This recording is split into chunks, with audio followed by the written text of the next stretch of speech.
সেই জায়গাটি থেকে আমরা আজকে ওকে লোক সমাজের মুখোমুখি করছি। তো বৈশাখী জন্ম জেলা কোথায়, কোন জেলায় জন্মগ্রহণ করেছো?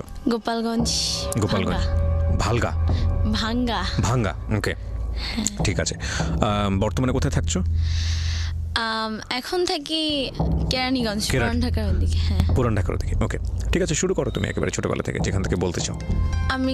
আমার মা বাবা গ্রামেই থাকতো, আমাদের গোপালগঞ্জ এখানে। তো আমি এরকম ভাবে, আমার বাবা মানে খুব নেশাখোর ছিল, অ্যাডিক্টিভ টাইপের, মানে খুবই। তো আমার আরো দুইটা ভাই হয় আগে, আকাশ, বড় ভাই আকাশ, ছোট ভাই তমা। আমি আর কি মেঝো, আমি হই।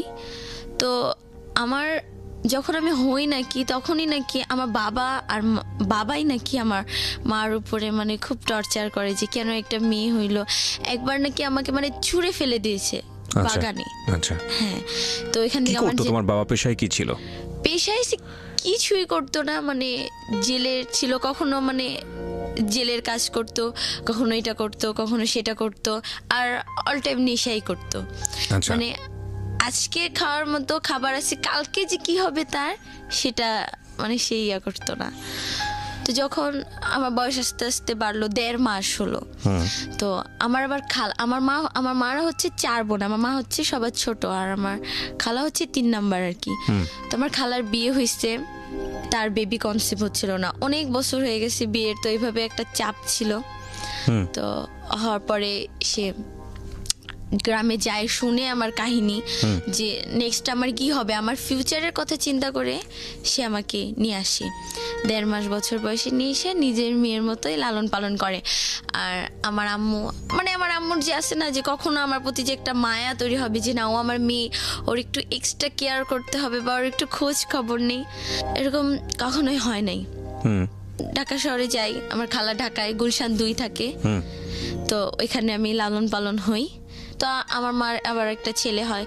তো সেই ছেলেটা এখন আমার বাবা কোথায় ধরতে গেলে এখনো বাচ্চা আছে কি মারা আছে আমি জানি না, কারো খবরই তেমন একটা জানি না, শুধু মার খবর জানি। তো মার আর কি বিয়ে হয়ে যায়। ছোটবেলায় আমার খালা খালু, যে মা বাবা, তাকেই আমি মা বাবা বলে চিনতাম। তো আমাকে খুব আদর করতো, মানে আমি কিছু একটা মুখে বলার আগে, আমি খুব শৌখিন, কিন্তু মুখে বলার আগে মানে আমাকে সেটা এনে দেওয়ার জন্য সবসময় ট্রাই করতো। বিয়ে হয়েছে কি, একটা লোক বিডিআর বলে, যে আর্মি বিডিআর রিটায়ার্ড হয়েছে, তার আগে একটা ওয়াইফ আছে, একটা ছেলে আছে অনেক বড়, ডিপ্লোমা ইঞ্জিনিয়ার কমপ্লিট করছে, আমার মাকে আর কি বিয়ে করছে যে কোনো কারণে। তো ওই ঘরে এখন একটা মেয়ে আছে, নাম সাদিয়া, 10-11 বছর বয়স। গ্রামের বাড়িতে যখন বেড়াতে গেলাম, তো যাওয়ার পর এখানে আমাকে অনেকেই আমার খালাকে মানে বলতো আমাকে, যে এখনো ওকে রাখছো, বা এখনো ওকে পালতেছো, তোমার এখনো বাচ্চা হয় নাই। তো আমি এগুলা জাস্ট কেয়ার করতাম না, মানে বুঝতামই না কেয়ার কি, বুঝতামই না যে কি। তো আমাকেও জিজ্ঞেস করতো যে তুমি কি ওনাকে এখনো মা বলতেছো, বা এখনো মা বলে ডাকো? তো আমি বলছি ডাকবো না, কাকে ডাকবো, আপনাকে, ওনাকে না মা বলে ডাকলে? তো বলছে আচ্ছা ঠিক আছে। তো এরকম আসতো, আমাকে এসে দেখে যেত। আচ্ছা, মানে আপনার খালাকে আপনি মা বলে ডাকতেন? হ্যাঁ, মা বলে ডাকতাম, বিকজ আপনি ওখানেই বড় হয়েছেন, তো ওনাকে মা হিসেবে জেনেছেন। জি, তারপর? তো তারপর এভাবে আস্তে আস্তে আস্তে আস্তে মা, যে খালা, সে মানে সে অনেক মডার্ন ছিল। তো সে আমাকে পালছে খুব শৌখিন ভাবে, অনেক আদর আল্লাহ দিয়ে। তো ফার্স্টে ভর্তি হয়েছি বাড়িদারা শিশু মঞ্চ কেজি অ্যান্ড হাই স্কুলে, ওইখানে ভর্তি হলাম, ওখানে পড়াশোনা। তারপরে পাশে যে Kalachandpur high school and college, ওটা এখন সরকারি হয়ে গেছে, তো ওইখানে 10 পর্যন্ত আর কি পড়া। তো এরকম আমি যখন ক্লাস 5-এ পড়ি, আমি ক্লাস 5-এ আমাদের কালাচাঁদপুর স্কুলে ভর্তি হই। তো ওই স্কুলে ভর্তি হই, তো তখন আমি শুনতে, আমরা আবার দেশে গেছি, গ্রামের বাড়িতে বেড়াতে গিয়েছিলাম। তো এখান থেকে আসার পর শুনি যে সে বেবি কনসিভ করছে। তো এখান থেকে আর কি শুরু গল্পটা, এখান থেকে। আচ্ছা, বেবি কনসিভ করেছে মানে হচ্ছে আপনার খালা বেবি কনসিভ করেছে। বয়স কত তখন আপনার? আমার তখন 10 বছর, 5-এ পড়ি। 5-এ পড়ো তুমি ওই সময়? তখন আমি 5-এ আর কি উঠবো, মানে উঠে গেছি আর কি। তো আমি তো খুব, আমাকে মানে একসাথে শুতে দেবে না, আমার রুম সবসময় আলাদাই ছিল। তারপর আমি আমার সাথেই শুইতাম, মানে খালার সঙ্গে। খালা, হ্যাঁ, ওই তো খালা, তার সাথে শুইতাম। তো আমার শুয়া কি অতটা খারাপ ছিল না, ঘুমানোটা আবার অতটা ভালোও ছিল না। তো সে ভয় পাচ্ছিল যে আমার এত বছর পরে একটা বাচ্চা হবে, যদি কোনো একটা ও মাধ্যমে। আচ্ছা, মানে কনসিভ করার পরে তোমাকে আলাদা একটা রুমে দিয়ে দিয়েছে যে তুমি ওখানে ঘুমাও। আচ্ছা, মানে সবকিছু আমার আলাদা হয়ে যাচ্ছে। যাচ্ছিল আস্তে আস্তে। তো এরকম তো আমি খুব কান্নাকাটি, মা আমি তোমাকে ছাড়া শুবো না, মা আমি তোমাকে ছাড়া ঘুমাবো না, কিছুতেই না। তো আমিও তো যাবো না, আর সেও আমাকে যাওয়াই ছাড়বে, যে তোকে যাইতেই হবে। তখন তুমি থেকে তুই, তোকে যাইতেই হবে। তা সেরকম তো আমি যাবো না, খুব কান্নাকাটি করতেছি। যে আমার খালু বাবা, সে আমাকে এতটা মারলো, লাইফের ফার্স্ট অনেক মোটা একটা লাঠি দিয়ে মারার পরে আমাকে আলাদা রুমে রাখলো। আমি এমনি পাই ভয় পাওয়ার ফলে কি আমি খুব কান্নাকাটি করলাম। সারা রাত আমি চিল্লাইছি, মা তুমি কেন আমাকে ছেড়ে দিলে বলো, আমি তোমার বুকে শুবো মা, মানে অনেক কথা বলছি। পাশে তখন টিন সেট বাসা ছিল, তো পাশের রুম থেকে আর কি শোনা যায়। তো একটা মহিলা বলতেছে যে সারা রাত মেয়েটা এভাবে ঘুমায় নাই, সে তার মতো সে ঘুমায় গেছে, চিল্লাইছে মেয়েটা আর এভাবে কান্নাকাটি করছে মার কাছে যাওয়ার জন্য। তো যাই হোক, এক পর্যায়ে সকাল হলো। তো এরকম মানে খুব অ্যাভার্ড যে বাচ্চা হ্যান ত্যান। তো যখন বাচ্চাটা আমার মা আসলো আবার মাঝখানে, যে এখন তো সে প্রেগনেন্ট, কাজ টাজ করতে হবে, মানে আপন মা? হ্যাঁ, আমার যে আপন মা, নাম সেলিনা। তো সে আসলো, আসার পর কাজ, ওই যে তার মেয়ে হয়েছে ওই ঘরে, মেয়েকে নিয়ে আসলো। আসার পর কাজ টাজ করতো। তো তখন আমাকে আমার মা একদিন ডাকে বলতেছে, জানো আমি তোমার কি হয়? হ্যাঁ, তুমি তো আমার খালামণি হও, তুমি আমার ভালো খালামণি, ছোট খালামণি আমার। না, আমি তোমার মা হই। মা হও? কেন মা হবো, আমার তো মা আসছে। বলছে না, আমি তোমার মা হই। তা বলছি কেন তুমি, মানে আমি তর্ক করতেছি, খুব জিতছিলাম, কেন না তুমি আমার মা হও না, কেন বলতেছি এগুলো, আমি জানি তো হ্যান ত্যান। সে আবার আমার রুমে শুইতো, তো আমি তাকে শুইতে দিতাম না। আসলে কি, হ্যাঁ, ওনারা গ্রামের থেকে আসছে আর আমি ঢাকা শহরে থাকি, আমি কেন শুইতে দিব আমার সাথে? হ্যাঁ, আর আমার খালা কি, মানে আমার যে মা, আপন মা, সে আবার কি মানে একটু নোংরা টাইপের, মানে গ্রামের তো, মানে অত কিছু বুঝতো না। 2 রুমের নেওয়ার জন্য আর কি আমরা ফার্স্টে টিন সেটও না, এটা মোটামুটি ভালো একটা। তো যাই হোক, আস্তে আস্তে হ্যাঁ তুমি আমার সাথে ঘুমানোর জন্য, আমার থেকে একটু পটায় চকলেট বা এটা নেওয়ার জন্য, মানে আমার তখন ধারণা এটা ছোট তো, এগুলোর জন্য মনে হয় তুমি এরকম আমাকে ভাও দিচ্ছ, এক কথায় ভাও দিচ্ছ। বলছে না, আমি তোমার মাই হইতো। আমার নানু এখন নাই, মারা গেছে। আমার নানু বলছে কি, পুরাটা খুইলা বললো যে ওর আর কোনো সিচুয়েশন ছিল না, তোমাকে দিয়ে দিচ্ছে, তুমি 1.5 মাস তোমার মার কাছে ছিলা, শুধু 1.5 মাস ছিলা, আজ হয়তো তোমার মার কাছে থাকতে, এরকম তোমার 2টা ভাই আছে। তো আমি না ফার্স্টের দিকে কিছুটা বিশ্বাস করছি, কারণ আমার মা, আমার যে খালা, সে তাকে, আমার আবার একটা খালা তো ভাই আমার সাথে ছিল, পারভেজ নাম। তো সে খালা বলে ডাক দিছে, তো আমি ফাজলামি করে ডাক দিছি কি, হ্যাঁ খালা, হ্যাঁ দাও ভাত দাও। সে বলে হ্যাঁ তোমার তো খালাই। হ্যাঁ মা, কি বলো, খালা কেন? না ওই কিছু না। তো এরকম তখন একটা আসলো যে সত্যি মনে হয়। আস্তে আস্তে আমার মা আমাকে বলতে লাগলো, মা এটা ছিল, তুই পড়াশোনা করে অনেক বড় হ্যাঁ মানুষে আমার কাছে আসবি। তো এরকম আস্তে আস্তে বাচ্চাটা যখন হইলো, আমার নানু আমাকে বলে কি, তোকে না ওই বিছনায় পর্যন্ত উঠতে দিবে না, জানিস, তোকে এইটা করবে ওইটা করবে, তোমার খাবার ছুটাই দিবে, তোমাকে দিয়ে সব কাজ করাবে, এটা করবে সেটা করবে। তো আমার মনে হলো না, আচ্ছা তাই, ঠিক আছে, এরকম কেন হবে, থাক, মাই তো বাবাই তো, এরকম কেন করবে। আমার খালু আবার খুব ফর্সা, আমার খালা আবার একটু ডিপ শ্যামলা, তো মেয়েটা হয়েছে একদম কুচকুচে কালো। তো যাই হোক, সবার আদরের মনি সবার। আর আমার খালাকে খুব মিষ্টি আনলো, পছন্দ করতো, মিষ্টি আনলো। তো আমি সবাইকে বিলাইতে গেলাম যেভাবে, যে দেখো আমার অ্যাম্বুলেন্স থেকে যখন নামলো, আমি ধরতে নিলাম, এই ব্যথা পাবে, ছাড়ো ছাড়ো ছাড়ো, হ্যান ত্যান, বিছানায় বসে যে আমি একটা আদর করব। আমার নানু, এই সরো সরো সরো। আমার খালা যখন মানে হয়েছে মেয়েটা, তখন নাকি আর কি বুকে দুধ পাচ্ছিল না, তো রুম থেকে বের করে দিত, খুব খারাপ ব্যবহার করতো, স্যাং স্যাং বলে যাকে, বের হতো। আমি বাহিরে একটাই যেতাম, বসে কাঁদতাম কি, আমি হয়তো আমার মাকে হারায় ফেললাম। তো মানে আমাকে যেই দেখে সেই বলে, তোমার কিছু একটা হবে, জানো, তোমার কিছু একটা পরিবর্তন হবে। তা আমি আবার হোগা, আমি জানি না হোগা কি, আপনাদের কি, তো এরকম হয়ে যাক, যা হবে হবে। তো এরকম ছোট ছিলাম। তো যাই হোক, পড়াশোনা আস্তে আস্তে আস্তে আস্তে আদরটা আস্তে আস্তে উঠলো। আমার খালা খুব আদর করে তাকে, আর আমাকে কিছু হইলেই খুব বকাঝকা করে, আস্তে আস্তে যে ইগনোর অ্যাভয়েড বলে সেটা উঠে আসে। তো খালুর আবার কি বলতেছে যে গুলশানে এমনি যখন বেবিটা হইলো, মানে উড়াধুরা খরচ করছে সে, মনে হয় 2-3 মন, খালি মানে এলাকার সবাই মানে মিষ্টি পাইছে। বিয়ের কত বছর পরে এরকম আপনার বাচ্চাটা হয়েছে? ওনার 20 বছর পরে। ও ওকে, আচ্ছা। তো সেই জন্যই বেশি খুশি ছিল আর কি? হ্যাঁ বেশি, মানে অনেক খুশি, শুধু খুশি না, অনেক খুশি ছিল। তো আস্তে আস্তে আমি স্কুলে যাই। আমার তখন আমি ক্লাস 5-এ পড়ি। তখন আমার একটা ফ্রেন্ড ছিল স্বর্ণা, শিপা আর মিম এখনো আসছে। ওরা বলতেছে হে তোর বোন হয়েছে, হ্যান ত্যান, সব শেষ। এই যে মনে কর তোর আদরগুলো কেন আদর যাবে, আমার বোনকে কত আদর করবো আমি। বলছি তুই তো জানিস সব। হ্যাঁ জানি সব। তো বলে কি এক কাজ কর, তোর তো খুব কষ্ট। আমি বলছি কই, তখন আবার কষ্টের ইয়াগুলো চলে আসতেছে যে একটু টর্চারের শিকার হচ্ছি। তো বলছে তোর তো খুব কষ্ট, তুই এক কাজ কর, তুই না সিগারেট খা। আস্তে আস্তে আমাকে ড্রাগে নিয়ে যায়, তুই না সিগারেট খা, স্মোকটা একটু ট্রাই কর। আমি বলছি না রে। তো ও যখন খাইছে, ও আবার স্বর্ণা মেয়েটা যে, তো আবার রিলেশন করতো, ভাইগাও গেছে অবশ্য, মানে পালাই চলে। তো ও আবার রিলেশন করতো, মানে বেশ একটা ভালো ছিল না, মানে ফিজিক্যাল করতো হ্যান ত্যান। তো ও যখন খায় দেখি খুব কাশে, দোস্ত তোর কি খুব প্রবলেম হয়? হ্যাঁ খুব কাশি হয়। না রে আমি না খাবো না। আরও যখন খাই তো ওর সাথে স্মেলটা থাকতো, না রে মা বুঝে যাবে বা খালা বুঝে যাবে, খবর আছে, না খাবো না, আচ্ছা খাইলাম না। তো যাই হোক এরকম বলতো যে তোকে তো এমন করে তুই তাহলে কি করবি? আমি বলছি কি করবো, এখানেই থাকবো, একদিন তো আদর করবে। তো আমার বাবাটা আবার আদর করতো তখন মানে খালু, সেই শুধু আমাকে একটু আদর করতো, আর কেউ না। এরকম আদরটা তো আস্তে আস্তে বড় হই। তো এখানে আবার কি যে এখানে যে একটু অনেক টাকা খরচ হয়ে যায়। তো খালু বলে কি ভাসানটেক মিরপুর 14, ভাসানটেক দেওয়ানপাড়ার ওখানে আমরা শিফট হই। ওইখানে আমি আবার ভাসানটেক হাই স্কুলে ভর্তি হই, উচ্চ বিদ্যালয় যেখানে ভর্তি হই। ওইখানে পড়াশোনা করতে আমার আবার খালার আবার একটা ফ্রেন্ড ছিল, ছেলেটা হিন্দু বাট নাপিত। আমরা যে ওই যে টিনসের পাশেটা থাকতাম, তার সামনে সেলুনের দোকান ছিল। তো তাকে নিয়ে আমার খালু খুব জেলাস ফিল করতো, মানে সেই ছেলেটা কি আমার খালাকে খুব লাভ করতো। আর আমি অনেকের মুখে থেকেই শুনছি যে বেবিটাই নাকি তা, এটা আমি বিলিভ করি নাই কখনো। যাই হোক এটা তাদের ব্যাপার। তো ছেলেটার সাথে আমার খালা মানে সবকিছু শেষ করে দিতে চায় যে তোর জন্য আমার সংসারে আগুন লাগবে। আমাদের ওই বাসায় তো আসতোই, আগে আসা দেওয়া ছিল। তো ওই ভাসানটাকে একদিন আসছে, তো আমার খালা আমাকে ফোন দেয়া ধরাই দেয়, যেন আমি ঠিকানাটা বলি আমার মাধ্যমে আসে, জানি আর কোনো প্রবলেম না হয়। তো ধরা দেয়, হ্যাঁ মামুনি, আমাকে সবাই জান্নাতমণি, হ্যাঁ জানুমণি তুমি কোথায় থাকো তোমরা এখন, আমাকে ছেড়ে চলে আসলা? হায় হায়, না আমরা তো যে দেওয়ানপাড়া আছি, হ্যান ত্যান, এই যে মরিয়ম পাড়া নাকি এখানে একটা প্রভাবশালী মহিলা, এই তার এলাকা।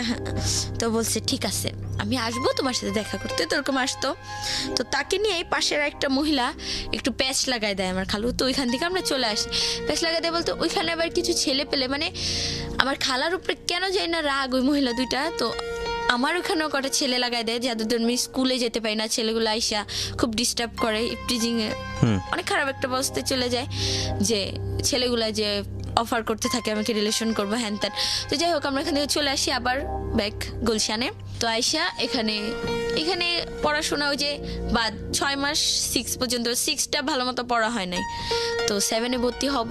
তো যাই হোক বাসার সব কাজ টাজ সব করতাম।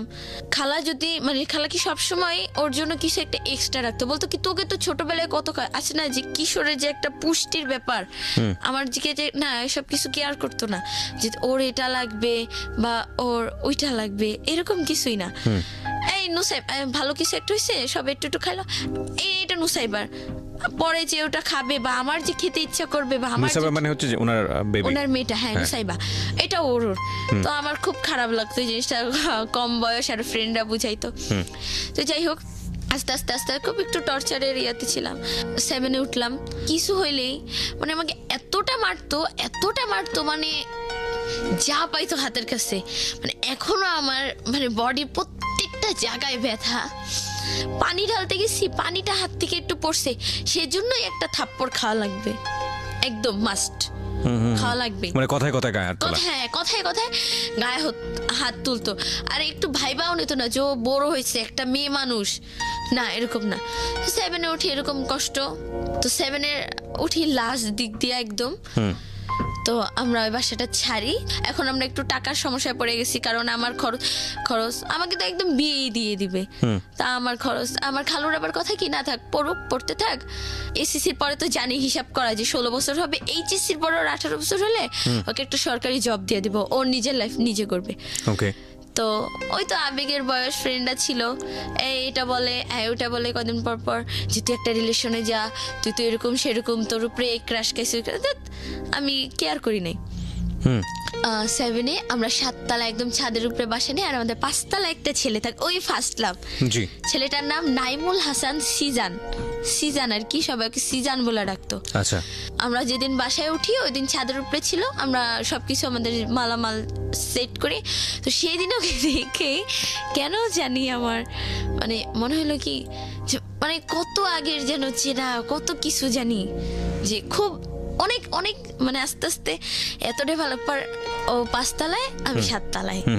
তো সিজান, ওর একটা বোন আছে নাম সিনিন্না, ওর বাবা পুলিশে চাকরি করে আচ্ছা। চিটাগাং, ওর মা, ওর বোন আর ও থাকে এখানে, ওর বাবা ওইখানে কোয়ার্টারে থাকে।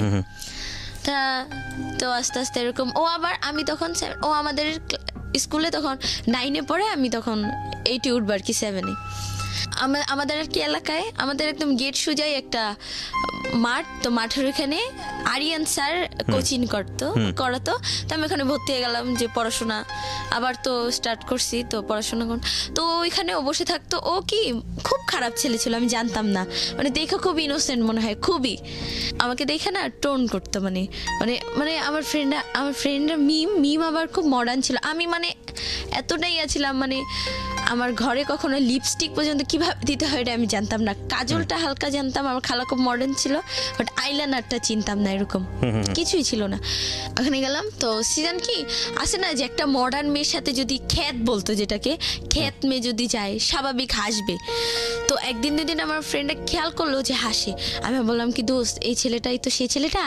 আমি বলছি ওকে আমার ভালো লাগছে, বলছে ভালো লাগছে, এটাকে ক্রাশ বলে। আমি বলছি কি বলে? ক্রাশ। আমি বলছি আচ্ছা এটাই ক্রাশ? বলছে হ্যাঁ এটাই ক্রাশ। তো হাসে, তা বলে কি এই যে দেখছিস তোকে দেখে ও হাসে, ও তোকে লাইক করে, দেখ ও তোকে, কিন্তু ওকে দেখে হাসে যে ওর সাথে আমাকে ওকে দেখে হাসে, ও না তোকে দেখে হাসে রে, তোকে পছন্দ করছে, এই তো তোর ফার্স্ট লাভ এবার সাকসেস হবে। তো যাইতাম, তো 6টা থেকে 9টা পর্যন্ত হইতো রাত কোচিংটা।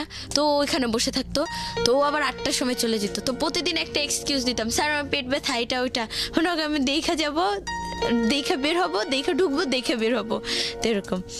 তো এরকম কোচিংয়ে তো স্টাডি করতেই থাকলাম। তো স্কুলে যেতাম, তো ও আর কি আস্তে আস্তে বুঝলো কিভাবে, ও ছাদে যাইতো, ছাদে ও মেয়েদের সাথে কথা বলতো ফোনে, ওর গার্লফ্রেন্ড মানে জিসান মেয়েদের সঙ্গে কথা বলতো। জিসান না সিজান, ওকে হ্যাঁ সিজান মেয়েদের সাথে অনেক কথা বলতো। আমি ওদিকে মানে মুগ্ধ হয়ে তাকায় থাকতাম। একটা ছেলে কিন্তু বুঝে যে একটা মেয়ে তাকে ফলো করতেছে, ও যেদিক দিয়ে। আপনি ক্লাস 6-এ পড়েন? 7 ক্লাস 7-এ, ওকে। আমাদের ক্লাস হচ্ছে কালীচাঁদপুর স্কুল, তো এখানে মেয়েদের হচ্ছে 7টা থেকে ক্লাস 12টা পর্যন্ত, আর ছেলেদের 12টা থেকে 5টা পর্যন্ত। তো আমি আবার আরেকটা কোচিং করতাম ওই স্কুলের স্যারের এখানে। যাই হোক, তো আমি 6টা থেকে 6টায় আর কি বাসা থেকে বের হতাম, তো 7টায় ক্লাস, তো 12টা এসে। তো আমি কি করতাম, আমাদের কি 12টার 10 মিনিট আগে একটু মেয়েদের ছেড়ে দিত, কারণ ছেলেরা ওইখানে মানে ক্লাসে প্রত্যেক ক্লাসে মানে ব্যাগ টেক রাখতো, তো 10 মিনিট আগে ছেড়ে দিত। তো আমি না 10 মিনিট পরে বের হতাম, মানে ঘোরাফেরা করতাম স্কুলে, যে ওকে একবার দেখবো। আর মিমকেও সাথে রাখতাম, দোস্ত তুই থাক, আমার হাত পা কাঁপে যদি কিছু একটা বলে। ও আবার খুব রাগী সিজান। আচ্ছা। আর মিম বলতো কি আরে হয়েই তো গেল তোর কানেকশন, তুই এত ভয় পাস কেন? ও আচ্ছা ঠিক আছে। তো তো আবার বলতেছি কি আমি আবার স্কার্ফ বানতাম, এই তুই না আর হিজাব বানবি না কেন? না তুই চুলে এখন একটু স্টাইল দিবি। তো ঠিক আছে দিব। তো কিভাবে দিব, কিভাবে চুল বানবো, প্রতিদিন আমি কি করতাম, আমার আবার একই বাসায় থাকতাম, তো মিম আর আমি, মিম আবার আমাদের বাসায়, তো হ্যাঁ কিভাবে প্রতিদিন স্কুল ড্রেসটা পরে বাস চিরুনি আর বেঞ্চ নিয়ে আমি ওর কাছে যেতাম, আমাকে একটু স্টাইলিশ ভাবে বেঁধে দিত। হ্যাঁ, আর এখন মুখে একটু পাউডার দিয়ে দিত, যে না বাবা এখন আর আগের মতো খ্যাত থাকলে চলবে না, এখন তোমাকে একটু মডার্ন হইতে হবে। তো ঠিক আছে। তো ও ছাদে যায়, তো আমি তাকাই থাকি, হ্যান করি ত্যান করি। তো আস্তে আস্তে না ছেলেটা বুঝতে পারলো, হ্যাঁ বুঝতে পারে না, আরো হাসে। এখন আমাকে দিয়া মানে একটু কথা বলে, যে এই মেয়ে, আর ওর ফ্রেন্ডরা আমাকে দেখলেই, নাইম আর সুহান 2টা ফ্রেন্ড ওর, তো বলে কি এই সিজান, মানে আমি ঢুকবো স্কুলে দেখা হইলো বা কোচিংয়ে যাচ্ছে, আমাকে দেখে ওই সিজান মানে ডাকতেছি, কিন্তু আমাকে রেডিকেটেড করে। বাট ওকে, আমি যখন দেখাতাম এই সিজান, মানে হ্যাঁ দোস্ত ভালো আছো, মানে ওর দিকে ইয়া করতে, কি হলো ব্যাপারটা, আমাকে টিচ করতেছে না। তো এরকম আমি 8-এ উঠলাম, 7 থেকে 8-এ উঠলাম। তো ওঠার পরে 10 না 9 উঠলে তো খেয়াল নাই। তো ওই যে 1 বছর তো শেষ করে দিলাম প্রেমে বলতেই পারলাম না কখনো। তো মিমকে বলে কি মিম দোস্ত ওকে তো একটু বলা উচিত, বলবি ও তো মাঠে থাকে হ্যান থাকে, তোর তো ফোন নাই। ফোন তখন আবার খালো আবার স্মার্টফোন একটা কিনছে।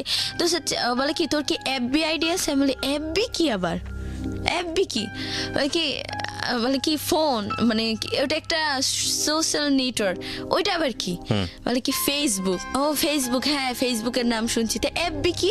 আরে বাবা ওইটা সংক্ষিপ্ত রূপ। আমি বলছি ও আচ্ছা। বলে আইডি আছে? আমি বলছি এইসব কি? মানে তোর নামে একটা আইডি, হ্যান ত্যান বুঝাই দিল যে এটা এরকম আইডি। তো বলছি না। তো আমার খালার ফোন, খালার ছোট ফোনটা আবার চালান যেত বাটন। তো এখানে জান্নাত মনি দিয়ে জাস্ট একটা আইডি খুলে দিল, ওকে রিকোয়েস্ট পাঠাইলাম, ওর আইডি নাইমুল হাসান সিজান। তো পাঠাইলাম, ও অ্যাকসেপ্ট করে নাই ও, কারণ এখানে কোনো পিক ছিল না আমার, তাই ফেক আইডি মনে করে অ্যাকসেপ্ট করে। তো এরকম বলবো আর বলা হয় না। ওই আমি আবার মাঝখান দিয়ে শুনতে পারলাম যে সিজান নাকি এতটাই খারাপ একটা ছেলে ছিল। আমি সিজান যেরকম পাগলের মতো ভালোবাসতাম, পাগলের মতো। মানে ও আমার আবার একটা কোচিং হলো 4টা থেকে 6টা পর্যন্ত। ও কখন নামবে আমি ওরকম দাঁড়ায় থাকতাম সিঁড়িতে, একাধারে দাঁড়ায় থাকতাম, ওর সাথে দেখা করব, ওর সাথে একটু কথা বলবো, শুধু একটু কথা বলবো ওর সাথে, ব্যাস এরকম। তো একদিন ও আমাকে মাঠে সবার সামনে, মানে আর ও সিজান ছেলেটা কি খুব গালাগালি করতো, মানে খুব আমার মাকে নিয়ে বাবাকে নিয়ে মানে খুব বিশ্রী ভাষায় গালাগালি করতো। তুমি জানলে কিভাবে তোমাকে গালাগালি করতো তোমার মা? আমি পাশ দিয়ে দাঁড়ায় আছি, ও পাশ দিয়ে যাবে আর গালাগালি করতে মনে হয় কি আমার কানে শুনে যাবে আমাকে বলতে আবার যাচ্ছি। কেমন লাগে ওরে, ও কোনোদিন ওদের বাসায় কি আয়না নাই, ওকে কোনোদিন আয়না দেখে নাই। তো তোমাকে গালিগালাজ করছে কেন? মানে তোমাকেও পছন্দ করে না? কারণ পছন্দ করে না, বাট তুমি ওকে পছন্দ করতে খুবই। আচ্ছা আচ্ছা। ও বাই দ্য ওয়ে প্রিয় শ্রোতা, ও খুব অল্প বয়সী, ওর মতো করে গল্প বলছে, আপনারা বুঝতেই পারছেন। ঠিক আছে, হ্যাঁ বলো তারপর। তো যখন ওর কথা মনে পড়ে সারা রাত কান্না করি। দিনে তো ওই যে কাজ টাজ করি, সারা রাত একটু রেস্টের দরকার, সারা রাত কান্না করি, ওর জন্য দোয়া করি আল্লাহ ও জানি আমাকে একটু করে, মানে ও জানি আমার সাথে একটু ভালো ব্যবহার করে। আরে ভালোবাসলে কি পাইতে হবে? আরে তো এর মাঝখানে আবার শুনতেছি FM, খালার ফোন রাত্রে চার্জে দেয়, ওই চুপি নিয়ে জীবন গল্প, ভালোবাসার বাংলাদেশ, বি পজিটিভ, হ্যান ত্যান শুনতেছি। তো শুনতে ওইখানে যে আসে মেয়েরা বলে, তো কেউ বলে যায় না যে ভালোবাসলে কি পাইতে হবে, ও ভালো থাকো। তো এই যে FM এর ভূত ঢুকছে, এই ভালোবাসলে কি পাইতে হবে, ওই ডায়লগ গুলো মনে আসছে। তো কোন ক্লাসে তখন? তুমি ক্লাস 10-এ? না আমি ক্লাস 8-এ। তখন ক্লাস 8-এ? হ্যাঁ। তো এরকম খুব গালাগালি করতো, মানে আর ও কি বলে নেশা করতো, ওই ছেলেটাও নেশা করতো। ওর সঙ্গে কি তখন তোমার কথা হতো, ফোনে কথা হতো? আর কোনোদিন আমার দিকে মানে ভালো মতো কথা বলে নাই 2 মিনিট। তো জানতো যে তুমি ওকে পছন্দ করো, সে কারণে তোমাকে গালিগালাজ করতো? হ্যাঁ, ওকে, খুব ভালোবাসতাম ওকে। আর আমার ফ্রেন্ডরা, মিম বাদে আমার ফ্রেন্ডরা, মানে আমার আবার একটা বেস্ট ফ্রেন্ড হয় নাম রোজ। তো যাই হোক, ওরা আমাকে এই তোকে এটা করতে হবে না রে, এখন পারবো না, ভালো লাগতেছে, এই সিজানের কসম, আচ্ছা ঠিক আছে কি করতে হবে বল, আমি করতেছি। হ্যাঁ, কারো টাকা লাগবে বা কারো একটা হেল্প, আমি আবার কি একটু গুন্ডা টাইপের, মানে সিজানের কাছে আমি নরম, মানে আর বাসায় আর আমাকে কোনো ছেলে যদি টিচ করতো আমি রাস্তার মধ্যেই মাইরা বসতাম, হ্যান ত্যান, তো আমাকে নিয়ে যেত ওরা সেফটির জন্য। না রে দোষ আজকে যাবো না, সিজানের কসম, আচ্ছা ঠিক আছে বল কোথায় যাইতে হয়, আমি যাচ্ছি, সব জায়গায় যাবো, যাচ্ছি। তো এই বলে আমাকে সিগারেটও খাওয়াইছে। আমার একটা ফ্রেন্ড, ওই যে ওই মেয়েটার নাম ছিল কি শিউলি টাইপের। তো ওই মেয়েটা, সিজানের কসম তুমি একবার একটা টান দাও, ঠিক আছে আর কিছু খাইতে হবে, দাও না খাচ্ছি। সিজান আবার স্মোক করতো। তো ওই দোকানের একটা ছেলে, মানে যে দোকানে গিয়েও সিগারেট খাইতো, আমার যে বেস্ট ফ্রেন্ড শান্তা আর কি রোজ, ও নিজের নাম এফবিতে নাম দিছে রোজ, তাই ওকে সবাই রোজ নামেই চিনে। মেয়েটা অবশ্য অনেক ভালো। তো আমার সাথে ওর বেস্ট ফ্রেন্ড হয়ে, মানে খুব ক্লোজ হয়ে যায় আমরা একে অপর। তো ওকে আমি বলি, তো রোজ তখন আমার ওই আইডিটা ডিঅ্যাক্টিভেট করে দিই। আইডি যার জন্য খুলছি সেই অ্যাকসেপ্ট করে না, ডিলিট করে দেয়। তো ওই আইডি আমি দিয়ে কী করবো, ডিঅ্যাক্টিভেট করে দিচ্ছি। তো রোজ খুলা বলতেছে, জানো আমার ফ্রেন্ড আছে জান্নাত, তোমাকে অনেক ভালোবাসে সিজান, জানো তোমার কথা, ওর কথা ক্লাসের সবাই বলতেছে, তার বয়ফ্রেন্ডের কথা, খারাপ তো লাগে যে আমার বয়ফ্রেন্ড আজকে আমাকে এইটা দিচ্ছে, বা ডোন্ট মাইন্ড আমাকে আজকে কিস করছে বা হার্ট করছে, ওর সাথে হাতে হাত ধরে আমি আজকে ঘুরতে গেছি এই জায়গায়, এটা ওইটা। তো আমাকে জিজ্ঞেস করে, কিরে বৈশাখী, আমাকে আবার বৈশাখী বলতো কেন, আমার পহেলা বৈশাখীর দিন জন্ম। তো একজন দুজনে, এই দোস্ত তোকে না আজকে থেকে বৈশাখী ডাকবো। তো এখন বৈশাখী নামেই চিনে সবাই, জান্নাতুল ফেরদৌস একটা নাম আছে। তো তো বসে কি তোর তোর সিজান কি করছে। তো আমি ক্লাসের মধ্যেই মানে এত জোরে জোরে চিল্লায় কান্না করতাম, মানে সবাই বলতো ওই ছেলেটা কি এগুলো বুঝতে পারে না, সিজান সিজান বলা কান্না করতাম, সিজান সিজান বলা, মানে এতটাই পাগল হয়ে গেছিলাম। তো রোজ বলতো এরকম এরকম মতো তোমাকে অনেক ভালোবাসে। বলছে কি যে দেখো আমি ভালো না, আমি ওকে বলো ও যদি আমার সাথে ফিজিক্যাল কিছু একটা করে তাহলে আমি ওকে মাইনা নেব। বলছে ও তো এরকম মেয়ে না, আর তুমি ওকে জিজ্ঞেস করে দেখো, ও ফিজিক্যালের মানেই বুঝে না, তোমাকে জিজ্ঞেস করে দেখো। সিজন বলেছে এটা, হ্যাঁ, আর আমার রোজ friend-এর হচ্ছে কাছে। হলো তোমার হয়ে সিজনকে এই ধরনের কথা বলেছে। না মানে বলছে যে যে মানে আমার সাপোর্ট নিয়ে বলছে যে তোমাকে লাভ করে। ওকে, হ্যান বুঝতে পেরেছি, মানে কি বলে হচ্ছে মিডল ম্যানের ভূমিকায় আছে আর কি। হ্যাঁ, তো তারপর আর ওকে দেখলে অটোমেটিক আমার মানে একটা ছেলেকে মারবো বা একটা ইয়াতে আসছি যেমন ফ্রেন্ডকে, ওকে দেখলে দোষ আজকে না হবে না, বাদ দে সব কিছু শেষ আজকে, এই সিজানের কসম, ঠিক আছে ওকে ওভারটেক করি তারপর আমি যাচ্ছি, ও আমার সামনে থেকে যাক তারপর মাইরা দে মনে, ভাই ঠিক আছে ঠিক আছে। যেরকম আস্তে আস্তে আস্তে আস্তে ছেলেটা, তো আমি 9-এ উঠি। এইটি আবার রেজাল্ট কি ওই পড়াশোনা মানে পড়াশোনা একদম গোল্লায় যায় আমার, পাই 3.50 জিএসসি তে। আমার খালু তো খোটা, তোকে তোকে এত ইয়া করলাম হ্যান ত্যান, এ প্লাস পাইছে, এ গোল্ডেন এ প্লাস পাইছে, এ 4 পয়েন্টের পাইছে, তুই এত কম কেন পাইলি, আরো মার এই সে। আর সে তো সে হলো কি একজন যে বলবে যে আমি পড়তে পারতেছি না, এটা হয়তো আমার ব্যর্থতা, কিন্তু না তোকে একদম সমাজ কি বললো সেটা, যে এই আপনার মেয়ে এটা কেন করলো, আহারে আমার মেয়ে তো এটা করছে, কেন কেন আপনার মেয়ে কেন ভালো ইয়া পাইলো না, তো এটা নিয়ে আমাকে মারতো। তো যাই হোক 9-এ উঠলাম, তো আমি এসব কেয়ার করি না, পেয়ার কিয়া তো ডার না কিয়া, ভালোবাসতাম। সিজান সিজান করলাম, তো সিজান আমাকে, আমি আবার পরে এই যে এফএম শুনতাম, যে আপনাদের ইয়াটা তো শুনতামই, তো শুনতে শুনতে এখন আমার খালা কি বুঝে গেছে যে আমি রাত্রে ফোন ইউজ করতেছি, ফোন আমি কথা বলি না বাট এফএম শুনি। তো এরকম আর ফোন দেয় না, এমন জায়গায় লুকায় রাখে ফোন, আমি মানে ওই যে বালিশের নিচ টিচ চেক করে তার বডি চেক করে আমি ফোন পাইতাম না, আল্লাহ জানে ফোন করে রাখতো।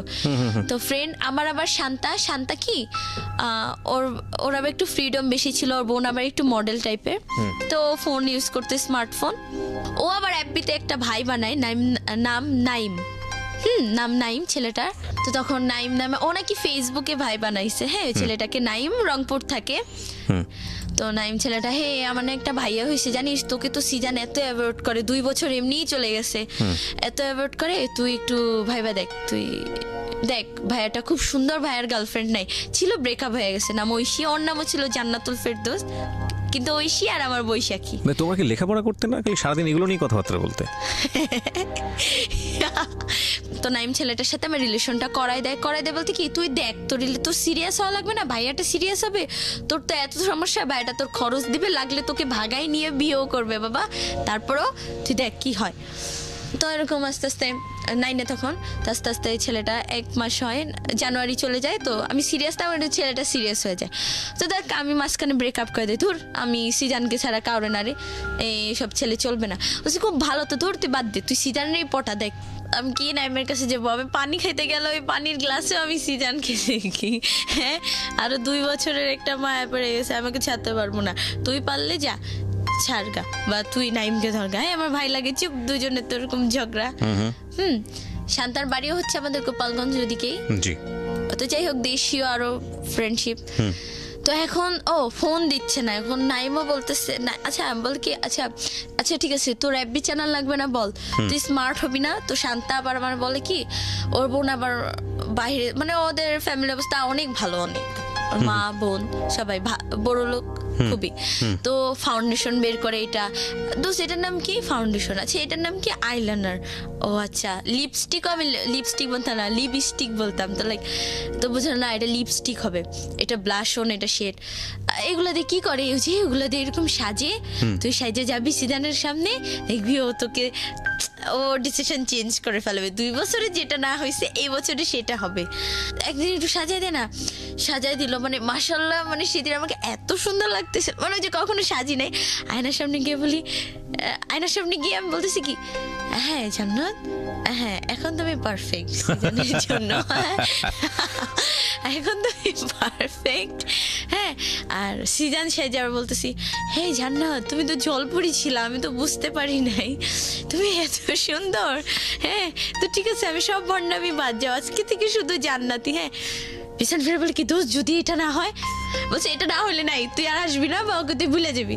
বলছে আমি না পারবো না রে।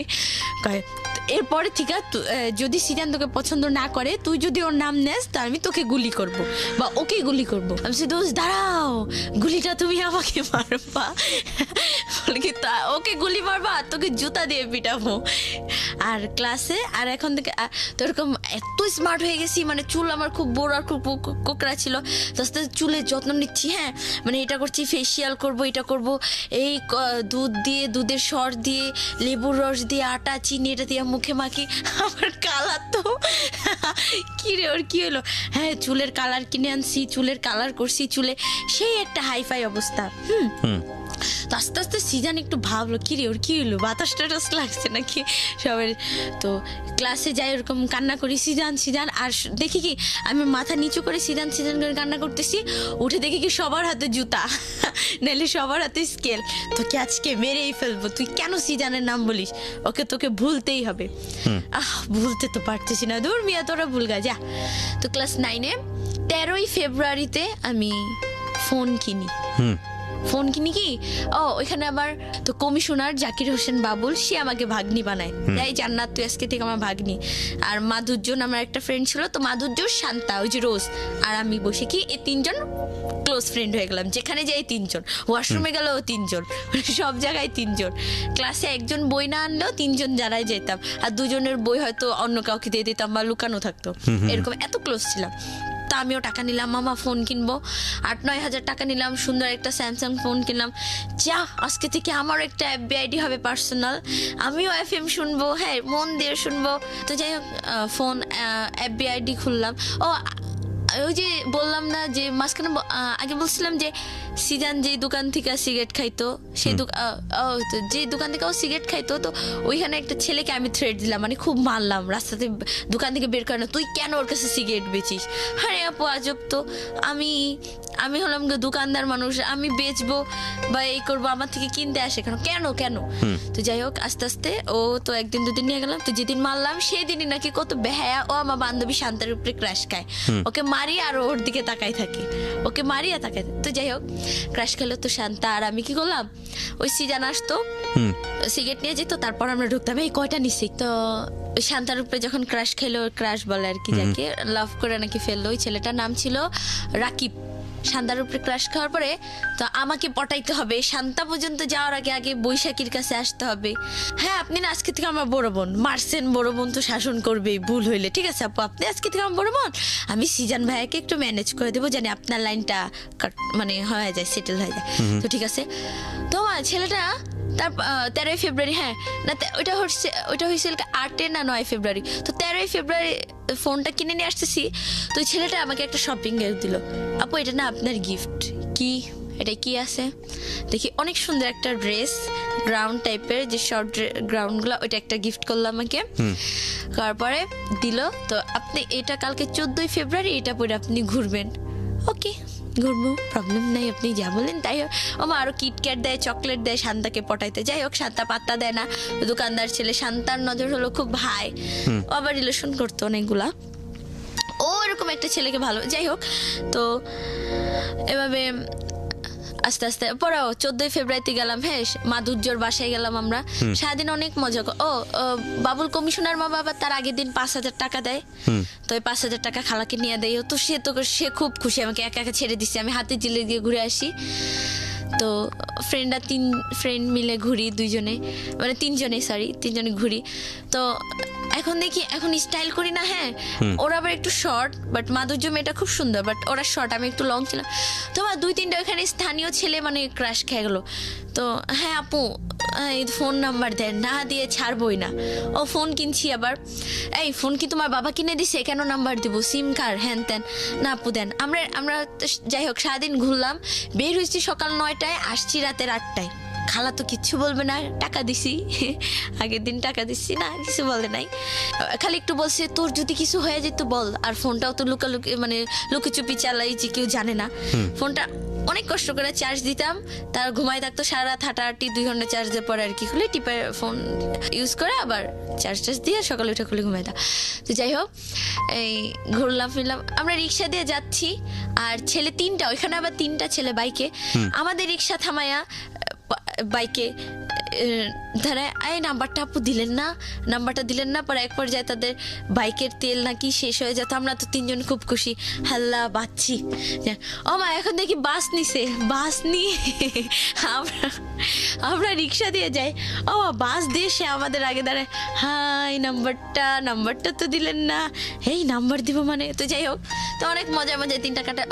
গুলশানের যে নাট রেস্টুরেন্ট, তো এখানে আমরা খাইলাম, আমি ট্রিট দিলাম, আমার কাছে আরো এক্সট্রা 8,000 টাকা ছিল, যে মামার থেকে, মামা টাকা দেন তো কিছু জানি না, টাকা নিতাম মামা থেকে, কমিশনের মামার টাকা নিতাম, ওরাও নিত, 3জন মিলে যাক খাওয়া দাওয়া করলাম। করার পরে তো যাই হোক ঘুরলাম টুরলাম, সারাদিন আসলাম বাসায়। তো সিজানকে আমি নক দিলাম, তো সিজানের কথা আমার এত খারাপ লাগলো, সিজান আমাকে নাইম ছেলেটা তখন নাকি নাইম ছেলেটা আস্তে আস্তে মানে আমাকে ভুলে যায়, যে থাকা এই মেয়েটা তো সিরিয়াস না, এর সাথে আমি কি কথা বলবো। তো ও আবার একটা মেয়েকে পছন্দ করে, নাম মামতি, কিন্তু মামতি মেয়েটার আবার যাই হোক ওকে লাইক করতো না, ফ্রেন্ড হিসেবে দেখতো। তো এরকম যাকে আমিও ভাবলাম কি যাকে ও তো ওর বিজি লাইফে আছে, আমিও আমার মতো কোনো প্রবলেম নেই। তো সিজানকে আমি নক দিলাম 14 ফেব্রুয়ারি। সিজান জানো আজকে কি দিন? সিজান আজকে কি হয় জানো? বিশ্ব ভালোবাসা দিবস, হ্যাপি ভ্যালেন্টাইন্স ডে। আজকে হ্যাপি জুতা দে, তাও কার জন্য জানিস? তোর জন্য। কেন সিজান আমি কি করছি বলো? আমার ওপর মানে সেদিন একদম ওকে জোর জবরদস্তি ফোনে অ্যাপবিতে কি করছি বলো? তোমার আমাকে ভালোবাসতেই হবে, কেন বাসবা না বলো? আমার মধ্যে এখন কি কম আছে বলো? কি কম আছে? বা আমাকে খারাপ অফার দিল, এটা করতে আমি ভাইবা দেখবো না বাবা, আমি এটা করবো না। তখন আবার এটা একটু বুঝি, ফ্রেন্ডদের সাথে চলে না এটা হবে না। তো কয়েকদিন পরে আবার নক দিয়ে বলতেছে, হঠাৎ ওই নক দিয়ে বলতেছে কি একটা ছেলে আছে, প্রেম করবা? সিজান আমি কেন প্রেম করবো? কেন তুমি আসো না? আচ্ছা ধর আমি কেন, আমি কি তোমার সাথে রিলেশন করবো? তোমাকে আমি বউ বানাবো না কি? চিন্তা করো না, এইসব চিন্তা করো না। দেখো তা আমি ওকে ও আজে বাজে কথা বলে, নেশা করতো তো আবার আজে বাজে। তো আমাকে একদিন বল কি তুমি এক কাজ করো, ওয়াশরুমে যাও। হ্যাঁ, ভয়েস মেসেজ দিচ্ছে রাত্রে, হেডফোন দিয়ে খুব চুপি এফএম শুনতাম আর চ্যাটিং করতাম। তুমি যাও ওয়াশরুমে গিয়ে তোমার ফুল বডির পিকটা তুমি আমাকে তুলে তারপর আমাকে মেসেঞ্জারে সেন্ড কর। আমি বলছি কেন আমি দেখবো। তখন আমি না শান্তাকে নক দিলাম, তো কি করবো বল? বলছে আজকে তোর পরীক্ষা হবে যে তুই কে। আমি বলছি দাঁড়া, ঠিক আছে দাঁড়া। হ্যাঁ, ওরে ভাব নিলাম যে ওরে আমি এখনই বাসায় গিয়ে মায়ের আসবে। হ্যান তার ওরে নক দিয়ে বললাম কি কেন আমি না পারবো না, মানে এমবি নাই। শান্তা বলে কি বকা দিছিস? আমি বলছি হ্যাঁ সেই বকা দিছি, ওকে পারি নাই। পরের দিন আবার বলতেছে যে খারাপ পিক দিতে, মানে সেদিন মানে আমার খুব রাগ উঠেছিল। ও সেদিন আবার শুনছি কি ও নাকি ওর ব্যাপারে মানে সব জানছি যে ও খুব খারাপ, ও মেয়েদের সাথে ফিজিক্যাল করে, ও নেশা করে, মানে ও ভালোবাসা কিছুই বুঝে না। সেদিন চাইছে আমি বলছি কি যা তোর মারি গিয়া বল দেখাইতে। কি বললি তুই? আমি বলছি হ্যাঁ তোদের মতো ছেলেকে এভাবেই শাস্তি দিতে হয়। ওরা বলে কি তুমি না জান্নাত না, ও নর্মাল হয়ে গেছে, তুমি না জান্নাত না। আমি জান্নাত, ভয়েস এসএমএস পাঠাইছি, হ্যাঁ আমি জান্নাত, কি বল? যে তুমি জান্নাত না, এটা জান্নাত না, এটা হয়তো ভিডিও করা বাট কথা এরকম না, তুমি জান্নাত না, আমি জান্নাত। বলে কি তুমি এত কঠিন কিভাবে হইলাম? বলছি ওই যে 2-2.5 বছরের এক্সপিরিয়েন্স আছে, তোমার পিছনে ঘুরছি আমি, হ্যান করছি ত্যান করছি, কত কিছু করছি।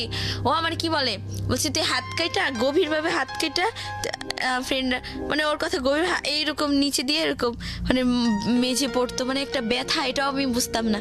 তো যাই হোক এভাবে আস্তে আস্তে সবাই মিলা বুঝালো, দেখ তুই ওর একটু ভুলা যা, লাভ নাই, যেখানে মায়া বাড়ায় লাভ নাই সেখান থেকে মায়া কাটাইতে হয়। ফ্রেন্ড একটা ছিল মরিয়ম, সে ওই কোচিনে, শোন সিজানকে এখন তুই আর ভালোবাসিস না, ওকে পাওয়া তোর জিত। ওই যে 2 বছর তোর পিছে ঘুরছিস, অনেক স্যাক্রিফাইস করছিস, সেজন্য এটা তোর জিত।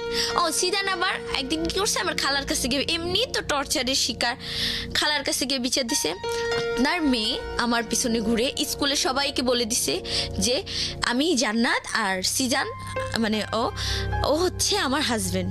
বলে কি আন্টি আমি কবে বিয়ে করলাম বলেন? ও নাকি আমার বউ। সবাই আমাকে দেখলেই জিজ্ঞেস করে ভাইয়া ভাবি কই, হ্যাঁ জান্নাত কই, এরকম করে। তো খালা আরো মারলো।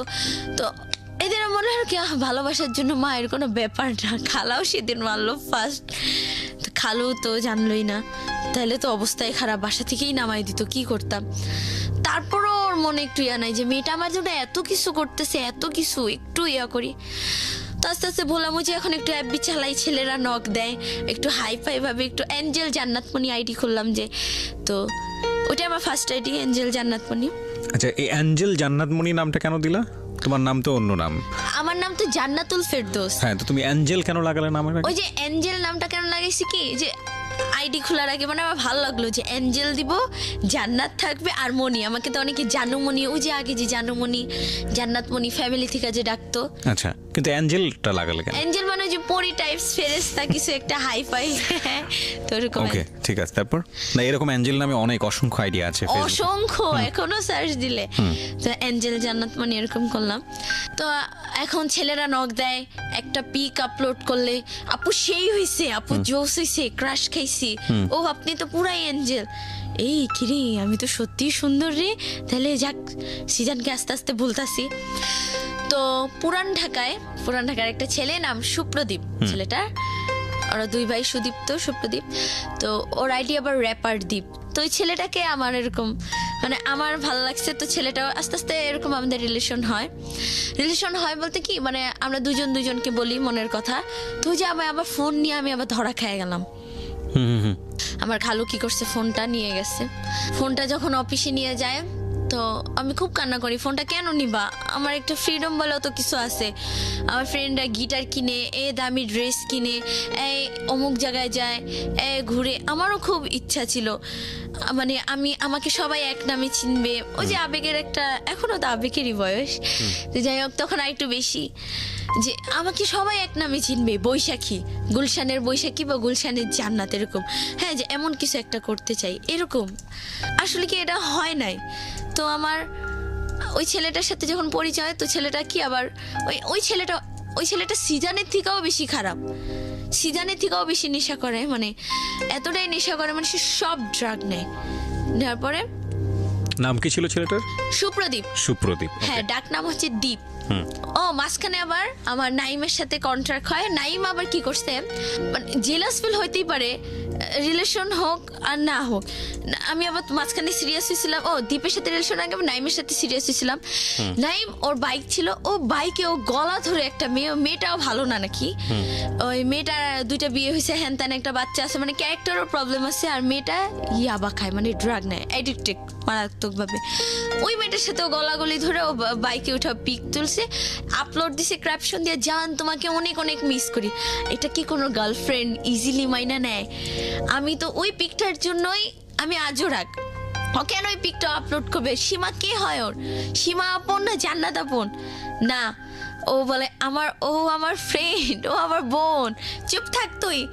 তেন ওকে ব্লক মেরে দিছি, আমি আনফ্রেন্ড করে দিছি, যা ওর সাথে কোনো কথা নেই আমার। ও একটা মেয়ের সাথে ও কেন গলাগলি ধরে পিক তুললো বাইকে? তো এরকম সুপ্রদীপের সাথে রিলেশন হয়ে গেল 3-4 মাস। মানে ওই যে 3-4 মাস আবার গ্যাপ পড়লাম, তো তখন নাইনে গ্যাপ পড়লো। তো ও ফোন ওইটা ভাঙ্গেই ফেলে। তো আমার ফ্রেন্ড আবার সজীব, ওকে বললাম, দোস্ত তোর তো 2টা ফোন, আমাকে একটা ফোন দিয়ে দে। বলছি কি করবি? আমি বলছি কেন, প্রেম করবো? ও আবার ফিটিং বাস, তুই ফিটিং আইনা দিতে পারবি? আমি সেটা আবার কি? বলছি ওই যে ছেলেদেরকে থেকে টাকা টুকা নিবি, গিয়া বলবি ফোনে জাস্ট তুই কথা বলবি, যা করার আমি করবো, তোর যা টাকা লাগে আমাকে বলবি। আমি বলছি দেখ একটু পাম্পট্টি মারি, দেখি ফোনটা দিলেই হয়েছে, তারপর তোরা আর চিনি না যা সর। তো ফোনটা নেই, তুই ছেলেটার সাথে ইয়ে করি। তো ছেলেটা, সুপ্রদীপ ছেলেটা বলে কি, তুমি চলে আসো আমার কাছে, তোমার যা খরচ লাগে, যা টাকা লাগে আমি দিব। আমি বলছি দেখো, আমি কিন্তু প্রতিদিন ভাজা পোড়া খাই, আমার কসমেটিক্স লাগে, আমার প্রত্যেক মাসে ড্রেস লাগে, বলছি আমি সব দিব, তুমি চলে আসো। ঠিক আছে, চলে আসছি, মানে চলে আসছি লাইফে ফার্স্টে যে ভাইগে আসি। খালু রিয়াটা চলে আসছি কেন, আমার 9-এ যে মানে যে 8-এও বার্থডে সেলিব্রেট হয় না, 7-6-এও বার্থডে সেলিব্রেশন হয় না, তো ফ্রেন্ডদের হয় আর হয়তো আমারও খুব ইচ্ছা করলো, তো আমারও না খুব বার্থডে সেলিব্রেট করতে ইচ্ছা। তো আমার এপ্রিলের 14 এবার এপ্রিল মাস চলে আসে, ওই যে ফোনটা নিয়ে যেত মাঝখানে। বার্থডের কিছু, আমার নানিও আবার মারা যেত বার্থডের কিছুদিন পরে। আমার বার্থডেটা ওরা করবে, শান্তা মাধুর্য। হ্যাঁ, তো আমরা রেস্টুরেন্টে যাই, গুলশানে ক্যাফে ডিলাইট, ওখানে অনেক সুন্দর একটা কেক কিনে ওরা, মানে আমরা মোটামুটি ভালোই। তো একটু লেট হয় দেখা আসার পরে আমার ফ্রেন্ডটা ওই শান্তাও কোনো দিনও আমার বাসায় আসে নাই, আসে আমার বাসায় সেদিন। আয়শা তোকে আমার আজ তোর বাসায় নিয়ে যাইতে হবে। বলছি না রে, আমার বাসায় অনেক সমস্যা, আমি যে সমস্যার মধ্যে থাকি। আমার খালু আমাকে কথায় কথায় মারতো, কথায় কথায়। আর আছে না যে ঠিক আছে মেয়ে, চট থাপ্পড় একটা, মানে এতটা বাজে ভাবে আমাকে মারতো, মানে পশু, মানে মানে কি বলবো, মানে খুবই খারাপ একটা অবস্থা, মানে অনেক মারতো অনেক। তো সেই দিন ও গেল, ওকে নুডলস রান্না করে দিলাম। ফার্স্ট আসলি আমার বাসায় আমার খালা আবার একটু অসুস্থ ছিল, তো সে ওরা এতটা কেয়ার করতে পারে নাই। তো আমি গিয়ে বসি, তো জিজ্ঞেস করে, এই তুই কোথায় ছিলি আজকে? বাবা ওরা তো আমার বার্থডে ইয়া করছে। হ্যাঁ তোমার বার্থডে ইয়া করছে না, বার্থডে।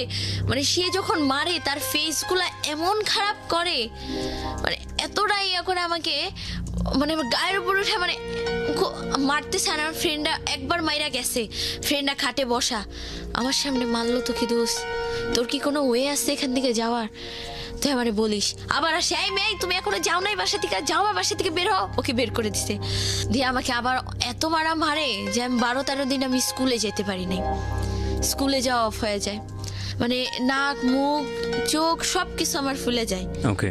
তো যাই হোক, শান্তা ওই দিক থেকে ট্রাই করতে থাকে যে নাইম ছেলেটা, দেখি যে নাইম কোনো ম্যানেজ করতে পারে কিনা।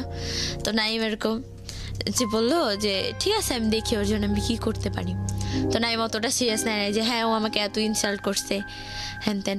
তো যাই হোক, সুপ্রদীপের সাথে তো এরকম। আবার ঈদের দিন আমি শান্তার বাসায় ছিলাম। সে ঈদের দিন আমাকে, এই তুই কোথায়? আমি ফ্রেন্ডের বাসায়। তোর এত কেন দেরি হচ্ছে? আইনা আমাকে এত মারে, আমাকে খুব টর্চার করতো, অনেক মারতো। নভেম্বরের 23 তারিখে আমি পালাই, 23 তারিখে আমার নাইমের বার্থডে। তো এরকম বলতো সবসময় ফ্রেন্ডরা, তুই না কোথাও চলে যা রে, তুই অনেক হ্যাপি থাকতে পারবি, তুই এখানে থাকিসই না।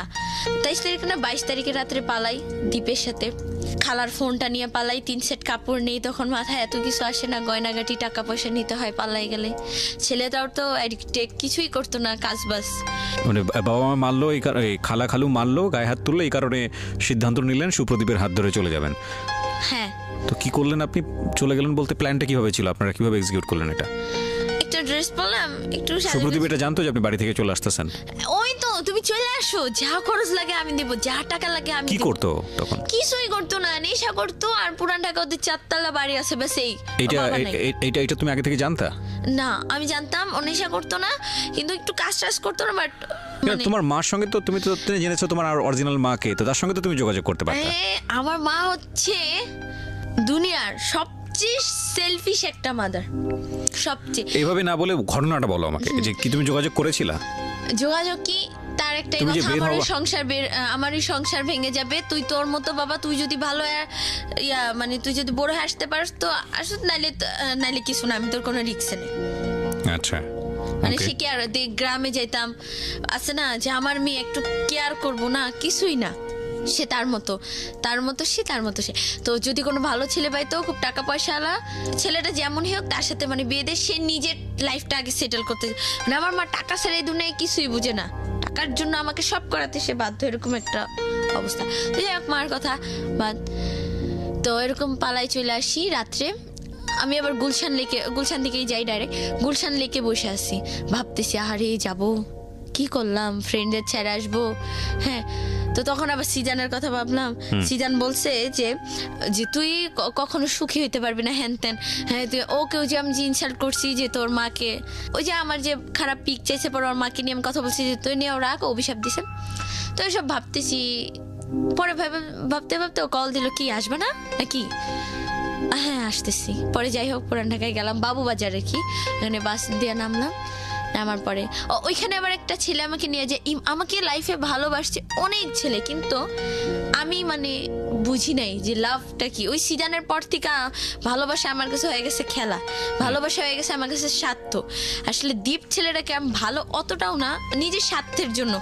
যে ও আবার বলছে কি যে আসো, তোমার সবকিছু আমি দেখবো, যদিও আমার কোনো একটা সেটেল করে দিতে পারে, ওইটাই।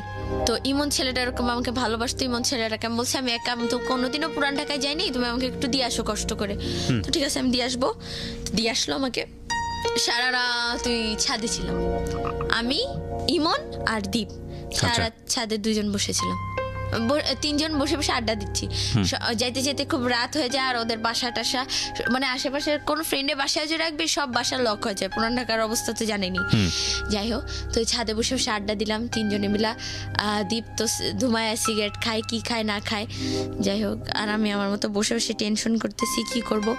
আমার লাইফে আবার টেনশন কম, টেনশন বললে ভুল হবে, আমি আমার মতো হাসতেছি নাচতেছি ছাদে সারা রাত ছাদ ঘুরতেছি নাচতেছি ঘুরতেছি হ্যান তেনি, কি সুন্দর আমি ভাই গেছি, আল্লাহ আমি বাচ্চি, আমি প্যারা থেকে বাচ্চি, এরকম বলতেছি। তো সকাল হয়, ছেলেটা আমাকে সকালে কি বলে, তখনই বলে কি আচ্ছা তোমার কি বাসায় যাওয়ার কোনো ওয়ে নাই? আমি বলছি কেন, আমি কি বাসায় যাওয়ার জন্য আসছি নাকি? তুমি আমাকে ভাগায় নিয়ে আসছো না বিয়ে করবা? বলছি কি ও আচ্ছা ঠিক আছে। মানে ছেলেটাও মানে একটু লুজ হয়ে যায়, মানে একটু ভয় পায় যে একটা মেয়ে পালা। তো ওর ফ্রেন্ড কিরণ, ওর দীপের ফ্রেন্ড কিরণ আমাকে আয়শা বলে যে কি তুই ভাগায় নিয়ে আসিস না, ডাইরেক্ট তোর মার কাছে নিয়ে যাবি। আবার একটা ভাইয়া ছিল সাগর, ডেভিল বয় সাগর আর কি, হিন্দু।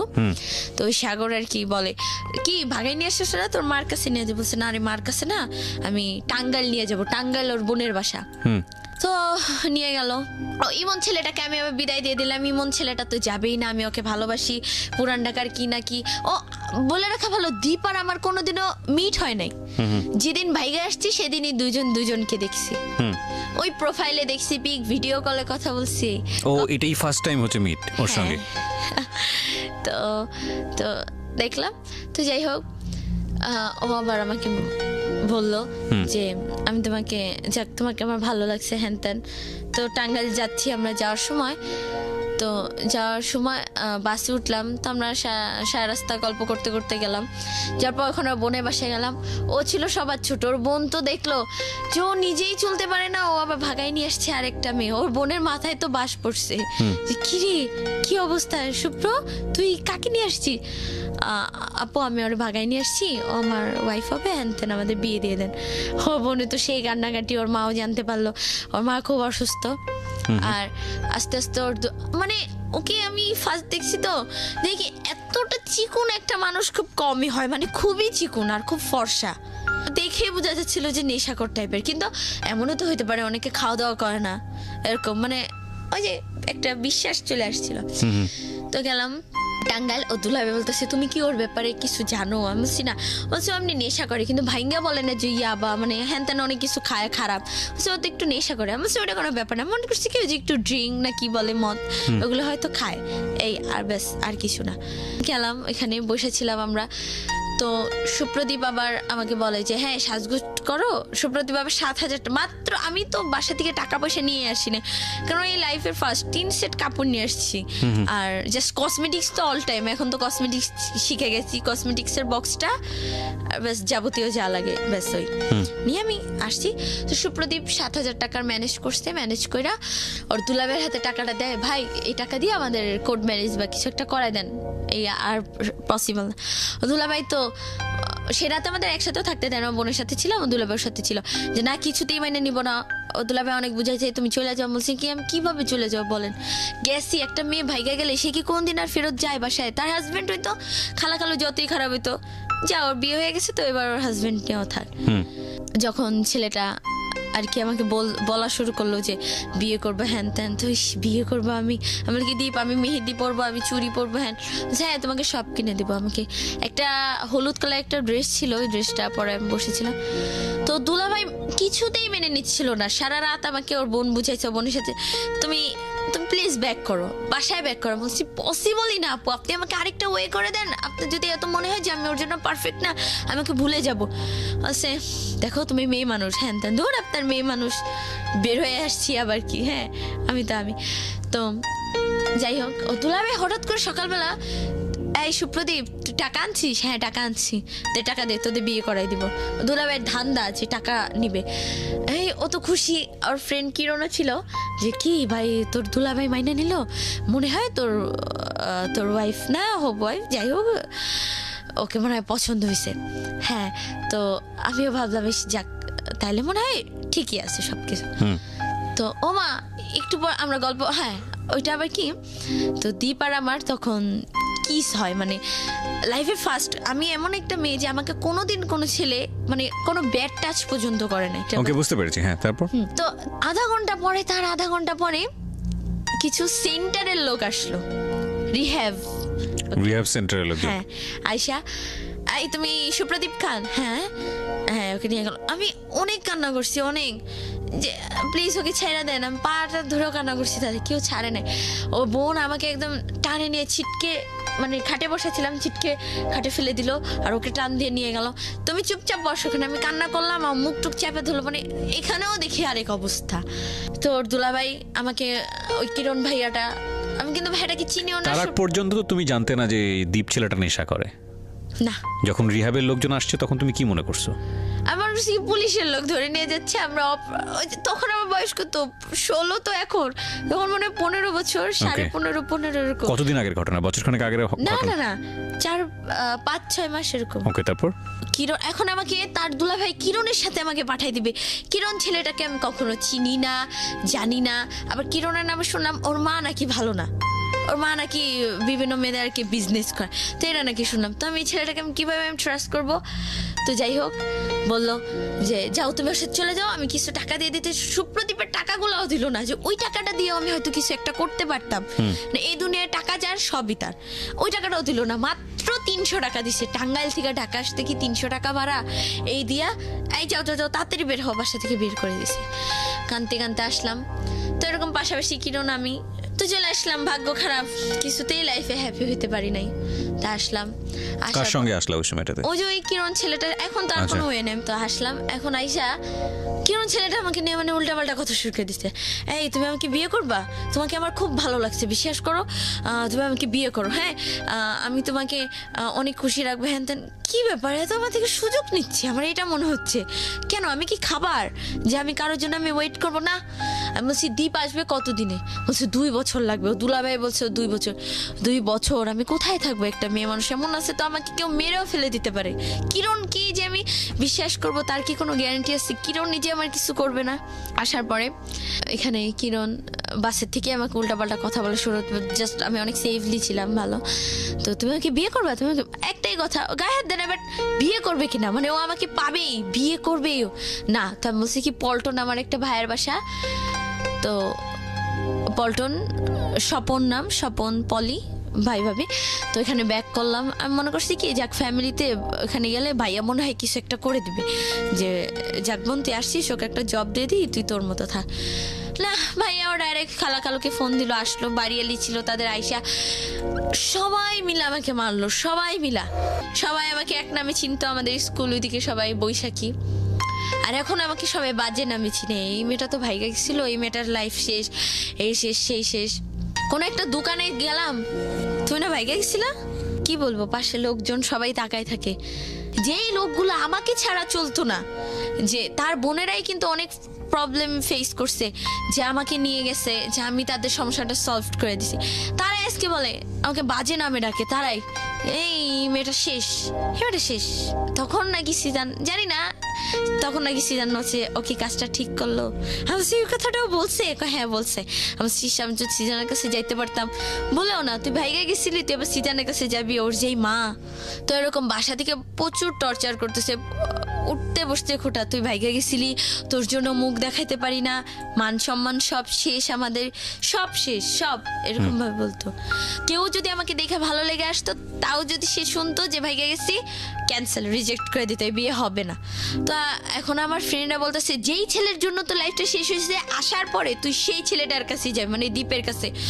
তো আমি 2 বছর কিভাবে ওয়েট করবো? তো শান্তাকে বললাম, তো বললো দেখি দোস্ত, তখন আমি এসএসসি পরীক্ষাটা দেই নাই, দেখি দোস্ত আমি কিছু একটা ম্যানেজ করি। তো আমি যখন বসেছিলাম, তো বাবু নামের একটা ছেলের সাথে আমার কথা হয়, সেটা হচ্ছে কিরণের ফ্রেন্ড। তো ওই ছেলেটা আবার আমাকে বলে কি, আপু আমি তোমাকে বোন বললাম, তুমি আমার কাছে আসো, আমি তোমার একটা ব্যবস্থা করে দেবো। তো নাই মামা থেকে কানা মামা অনেক ভালো, চিনি না জানি না, একেও আমি কোনোদিন দেখি নাই, তার বয়সই শুধু শুনছি, তার কিছুই জানি না। তো যাই হোক, গেলাম। যাওয়ার পরে ওই ছেলেটা আমাকে দেখা মানে ফিদা হয়ে গেছে, কোনোদিন মনে হয় মেয়েই দেখে নাই। আর আমি খুব মডার্ন ছিলাম, ওয়েস্টার্ন ভাবে গেলাম। দেখা আমি আজকের রাতের ভিতর তোমাকে রেজিস্ট্রি করবো। আর এটা পসিবল না, এটা ইম্পসিবল, আমি কিভাবে তোকে বিয়ে করব, না এটা পসিবল। তো আমাকে নিয়ে গেল তার বাসায় মানে তার মামির বাসায়, তার মামির সাথে রাখলো। ওই ছেলেটা আবার বদনাম ছড়াইলো কি সব দিক দিয়ে, ও আমার বউ আমার সাথে রাতে থাকছে, হ্যান ত্যান বদনাম ছড়াই দিল। তো আমার খালা আবার ফোন দিয়ে জিজ্ঞেস করলো, খালা আবার নাম্বার ছিল যে ও কি তোমার কাছে বাবা, বলছে হ্যাঁ ওর সাথে তো আমি রাত্রে ঘুমাইছি, হ্যাঁ তার মানে আজে বাজে কথা শুরু করলো। তো বলছে যাক মনে হয় তাহলে ও বিয়ে করে ফেলছে, যাক আর খবর নিব না। কিরণ আবার আমার একটা হেল্প করলো, কি বললো কি তুমি এখান থেকে বাঁচতে চাও, আমি বলছি হ্যাঁ বাঁচতে চাই। বলছে আমার একটা ভাই আছে নাম বিল্লাল, বাবুবাজার স্ট্যান্ডে কাজ করে হেল্পারে, তো তুমি ওইখানে তার বাসায় চলে যাও, তার সে ওরকম ভাইকে বিয়ে করছে, একটা বেবি আছে তার ছেলে তানভীর নাম, তো তুমি ওখানে যাও, গিয়ে দেখো যে সে তোমাকে একটা জব টব দিয়ে দিবে। তো আল্লাহ যাকেই মনে হয় স্বপ্ন, আমার স্বপ্ন বলতে ওই যে জব করবো নিজের মতো থাকবো, ওইটাই আর কি আমার স্বপ্ন বলে। তো যাই হোক গেলাম, যাওয়ার পরে ওই ছেলেটা আমাকে বলতেছে আপু তুমি তো আসছো আমার বোনের মতো, যাই হোক ওই বাবু ছেলেটা আবার তুমি আমার বউকে ভাগাই নিয়ে আসছো, বউ বলতে কি তুমি আমি যে মেয়েটার আমি আবার আমি যখন আসছিলাম খালার গয়নাগাটি নিয়ে আসছিলাম আবার, মানে আমার তো মানে দ্বীপের সঙ্গে যখন পালাইছিলে তখন গয়নাগাড়িগুলো নিয়ে আসছিলে? না তখন নিয়ে আসছি না, এই বাবুর সাথে যখন আসছিলাম তখন গয়নাগাটি নিয়ে। দ্বীপের পরে বাবুর সঙ্গে যখন পালিয়েছো? পালাই নাই, মানে যে হেল্পের জন্য আশ্রয় দেবে, পালানো বলে না, মানে চলে আসছিলাম একটা হেল্পের। থাকবো না খালার সঙ্গে?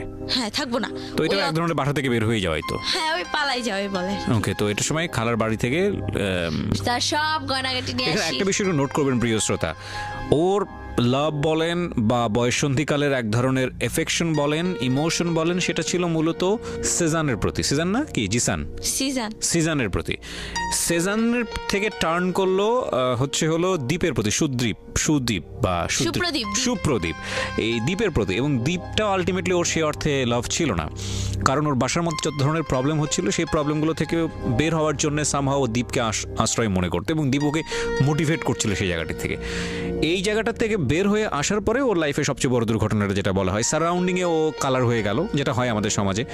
মেয়েরা এরকম একটা কোনো কিছু করলে ওই মেয়ে সমাজে মুখ দেখাতে পারে না, ওই মেয়ের পরিবারের লোকজনরা দেখাতে পারে না, ওর ক্ষেত্রেও সেটাই হয়েছে। এবং তখনও এসকেপ করার চেষ্টা করছিল যে বাসা থেকে যেভাবেই হোক না কেন আমাকে বের হয়ে গিয়ে একটা মানে নিঃশ্বাস নেওয়ার মতো একটা জায়গায় থেকে আমাকে একটা সুন্দর জীবনযাপন, যদি আমি একটু হলেও নিঃশ্বাস নিতে পারি। তো সেই জন্য সে আরেকটা ছেলের হাত ধরলো, এবং সেই ছেলেটা মোটেও তার লাভ ছিল কিনা আমি জানি না, তবে ছিল কি না লাভ ছিল না। এবং সেই ছেলেটার কাছে যখন সে আসলো তখন সে খালার গয়নাগাটি সাথে করে নিয়ে আসলো। কত টাকার গয়নাগাটি বা কি নিয়েছিলে তুমি? 2 লাখ টাকার গয়না হবে। ওই গয়নাটার কথা শুনেই মানে ছেলেটা আরো পাগল হয়ে গেছে। মানে বিষয়টা দাঁড়ালো এরকম যে ওর খালার বাসায় কোনো রকম তাও থাকতে পারতো, কিন্তু এই গয়না চুরির পরে সে যে থাকতে পারবে না বা তার অবস্থা যে আরো বেশি জটিল হবে এটা খুব সহজেই অনুমেয়। তো গয়না চুরি করে তুমি গেলা বাবুর কাছে, তারপর গয়না চুরি বলতে ওই যে নিয়ে গেলাম, যে এখন তো ওই ভাইটা বলছে আমাকে একটা আশ্রয় দেবে, হয়তো ওই গয়নাগাটি বিক্রি টিক্রি করে হয়তো কয়েকদিন নিজেকে চালাইলাম, তারপর যখন জব হয়ে যাবে বা কিছু একটা হবে, মানে আমার ধারণা ছিল ওরকম যে হবে, যে নিজেকে চালাইতে পারবো। তো ওই ছেলেটাই আরো চোরের উপরে বাটপারি আর কি বলে, ওই ছেলেটাই আর কি চাচ্ছে যে ফিটিং দেওয়া হলে আমার গয়নাগুলো নিয়ে যাবে। মানে এখন এই ছেলেটার টার্গেট আগে ছিলাম আমি, আমাকে তো পাই নাই, এখন মানে গয়নাগুলোর উপরে টার্গেট, ওই গয়নাগুলোর জন্য আর কি আমি পিছে ছাড়তেছে না। এখন এই গয়না দেখেই আমাকে বিল্লাল বউ আর কি নাকি আশ্রয় দিছে, এটা আমি জানছি। তো দেয় এখন তাদের লোভ, আমার খালার 2টা বালা ছিল, চেন, মোটামুটি অনেক কিছুই ছিল, 2 লাখ টাকার গয়না। তো এসবের প্রতি সবার মোটামুটি নজর পড়ে যায়, কিরণের নজর পড়ে। কিরণ তখন আবার বলে কি কিরণ তখন আবার ওর ভাইকে ওভারটেক করে আবার সে আগের মতো আমি তোমাকে বিয়ে করব, দেখো আমি তোমাকে এখন একদম রেলি বিয়ে করবো। আমি বলছি তাহলে তখন রেলি বিয়ে করতে চাও নাই? ও তখন চাই সিএম দিয়ে, আর এখন যাচ্ছি মন থেকে। আমি বলছি তখনও যখন চাও না এখনও চাও না, এটা পসিবল না। তো যাই হোক এখন তো ওই ভাইটাও বলতেছে এখন বোন তুমি কি করবা, তো ওই ছেলেটা তো সবাই তোমাকে ডিস্টার্ব করতেছে, তাদের গ্রামের বাড়ি হচ্ছে বিক্রমপুর, চলো আমি তোমাকে বিক্রমপুর নিয়ে যাই, তুমি আমার ওখানে আমার বোন আছে তার সাথে তুমি কয়েকদিন থেকো। আমার এখানে নিয়ে যাই, তার এক মামাতো ভাই আবার আমাকে পছন্দ করে, এমন ভাবতেছে এই যে এই গয়নাগুলা নিতে পারবে সে, আবার ওই মামাতো ভাইও মানে আমাকে বিয়ে করার বদলে তাকে অনেক কিছু আর কি দিতে চাইছে। তো সেই লোভে সে তার কাছে বিয়ে দিয়ে দিবে। ছেলেটা দেখতো অতটা ভালো কি, আমি ছেলেটাকে চিনিও না, সে আমার সম্বন্ধে জানে। আমিও বলতেছি কি সে জানবে আমার ব্যাপারে, কিচ্ছু সব আমি গোপন রাখবো, কিচ্ছু জানবে না। এটা কি কখনো হয় সবকিছু গোপন রেখে? আমি বলছি না এটা সম্ভব না, যদি জানে আমি যদিও ছেলেটাকে আমি বিয়ে করি আমার সংসার একদম ডেফিনেটলি ভেঙে যাবে। বলছি না ভাঙবে না। তো যাই হোক আমি অনেক জোর জবরদস্তি এখান থেকে আসি। আসার পরে সে বলতেছে বোন আমার ঘরে চাল নাই বাজা নাই, মানে টাকা। আমি আবার একটা গয়নাও আমাকে দিয়ে জোর জবরদস্তি বিক্রি করাইছে। ওকে, তো কি করব, ওই টাকা দিচ্ছি, তাদের ফ্যামিলিতে মানে সংসার চালাতে হেল্প করতেছে আমি। এই টাকা তার বোনের বাড়িতে নিয়ে গেছিল, সেখানে যত টাকা খরচ করছে একটা সুতা পর্যন্ত দাঁড় খেয়ে নেয়, আমার ওই টাকাই সব। এখানে আসছে ওই টাকা, এই আমার ফুচকা খাইতে মন চায়, এটা যাই হোক থাক, সব টাকা আমার উপরে দিয়েই যাচ্ছে। তো যাই হোক এরকম বাবু ছেলেরাও প্রেশার দিচ্ছে। পরে আমাকে এখন বলতেছে কি যে আমার টাকাটা শেষ, এখন আমাকে গয়না তো আমি আর বিক্রি করবো না, একটা বিক্রি করে ফেলছি বলে, অনেক বলে আর বিক্রি করবো না। তা এখন তারা আমাকে আর রাখতে পারবে না, তার বউ আমাকে রাখবে, তুই আমার সাথে থাকবি। হ্যাঁ, এখন সে বলতেছে কি ও যদি থাকে তাহলে আমি তোমার সংসার ছেড়ে চলে যাবো। স্বাভাবিক, কিন্তু এটা একটা এক্সট্রা মেয়ে কেন রাখবে? আর ঘুমাইতাম তাদের সাথে। ওকে, হ্যাঁ মানে বলে কি যে সোজা না ঘুমায়, মানে একটু বাঁকা ঘুমায়, আওড়াআওড়ি বলে যে তার বউ, আমি তার বউয়ের সাথে মাঝখানে তার ছেলে, ওই পাশে সে। তারপরও মানে তার বউ এরকম বলতেছে, তাকে থ্রেট করতেছে। তো সে বলতেছে বোন তাহলে তুমি চলে যাও। তো যাওয়ার সময় আমি তাকে 2000 টাকা দিয়ে যাই যে ভাইয়া আমি হয়তো আপনার অনেক কিছু লস করলাম না। বলছে না সমস্যা নাই। তো টাকাটা আমি তাকে দিয়ে আসি 2000 টাকা। তো নেন ভাইয়া টাকাটা রাখেন। তো কই যাবো আবার ফ্যামিলির কাছে। ওই ফ্যামিলির কাছে গেলাম, আবার টর্চার শুরু, আবার লোকে আরো কথা বলতেছে। তো মানে লোকের কথাগুলো মানে এতটাই পর্যায়ে চলে যেতেছে যে বাড়িওয়ালা পর্যন্ত যে এই মেয়েকে রাখতে দিব না এই বাসায়, ওকে বের করে দাও, ওকে এটা করে দাও ওটা করে দাও। হ্যাঁ কোথায় যাব, কি করব? পরে এই যে নাই এসএসসি পরীক্ষাটা দিব। এসএসসি পরীক্ষা এবার আমি এসএসসি এক্সাম দিছি মধ্যবাড্ডা আলাতুন্নেসা স্কুল থেকে, মানে সেন্টার পড়ছি এখানে। তো আমার ফ্রেন্ড, ওর নামটা আমি বলবো না, আমার ক্লোজ ফ্রেন্ডটাই, ওই নাইমের সাথে আবার যোগাযোগ। নাইম তুই যেমনেই হোক ভাই ওকে তুই কর, ওকে তুই একটা ব্যবস্থা কর, ওকে তুই নিয়ে যা। কই নিয়ে যাবো? তোর কাছে নিয়ে ওকে রাখ, তুই একদিন না একদিন তোকে ভালোবাসতিস, তুই এখনো আমি জানি ওকে ভালোবাসিস, তুই ওকে তোর কাছে নিয়ে তুই ওখানে কোনো একটা মেসে ওকে রাখা, ওকে একটা জব টপ দিয়ে ওকে মানে খালি বাঁচা। হ্যাঁ বাঁচা। তো নাইম ছেলেটা বলছে ঠিক আছে চলে আসো। চলে আসলাম, রংপুর চলে গেলাম। তো রংপুর গেলাম, এখানে যেদিন যাব। আচ্ছা, তোমার একবারের জন্য এটা চিন্তা হয়নি যে তুমি যদি লেখাপড়াটা অফ করো তাহলে তোমার লাইফটা শেষ হয়ে যেতে পারে? লেখাপড়া কই অফ করছি, এসএসসি এক্সাম দিছি, এখনো রেজাল্ট আসে নাই। সো এই মনে হয়েছে 3 মাসের মধ্যে লাইফ যেরকম ইচ্ছে সেরকম গোছা নিতে পারবো, তারপরে পাশ করলে আবার আরেক জায়গায় ভর্তি হয়ে যাবো, বিষয়টা এরকম? ওর হাসি বা ওর কথাবার্তা শুনে আপনারা বুঝতে পারছেন যে ওর মেন্টাল ম্যাচুরিটি ওর বয়সের সাথে যতটুকু হওয়া উচিত ততটুকুই হয়েছে, এর বেশি হয়নি। কিন্তু প্রসঙ্গ হচ্ছে যে এই ধরনের এই বয়সে ছেলেমেয়েরা ভুল করতে পারে, কি লেভেলের ভুল করে এবং তাদের জীবনটা আসলে কোথায় গিয়ে দাঁড়ায়। কারণ আমি বলছি যে এই অনুষ্ঠানটা সব শ্রেণীর মানুষজন শোনেন, সুতরাং সেদিক থেকে আজকের এই অনুষ্ঠানটা খুব গুরুত্বপূর্ণ। হ্যাঁ বলো তারপর। রংপুর যাব, তো নাইমের আসার কথা 11 তারিখে, আমি 8 তারিখে বের হয়ে যাই। মানে আমি আর সহ্য করতে পারতেছি না, বাসায় কি করব, বের হয়ে যাই। ফোন দিলাম, হ্যাঁ কই তুমি নাইম? কেন? রংপুরে আমি আসতেছি। হ্যাঁ আসতেছি মানে কি বলো এগুলা? মানে ওর মাথায় একদম আকাশ ভেঙে পড়ছে। দাও আমি তোমাকে কল্যাণপুরের ধানমন্ডি ওখানে দুইটা, ওই দিনে আবার নাইমের বেস্ট ফ্রেন্ড নাহিদ আসে ঢাকা, মানে ঢাকা বলতে রংপুর যায় ঢাকা থেকে। তো আমি ওর সাথে গেলাম। আপেল ভাইয়া নামের একটা ভাইয়া ছিল, আমাকে খুব হেল্প করছে যাওয়ার সময়। নাইম আবার কি করছে, তোমার কাছে টাকা আছে? আমি বলছি কোত্থেকে, আমার কাছে তখন টাকা টোকা কিছুই ছিল না। বিকাশে টাকা পাঠাইলো আমার যাওয়ার ভাড়া, আমার ওখানে যে কি বলে ফুড ভিলেজ, ওখানে নাইমা খাওয়া দাওয়া, রাতের খাবার দাবারের খরচ সব কিছু পাঠানোর পর আমি রংপুর যাচ্ছি।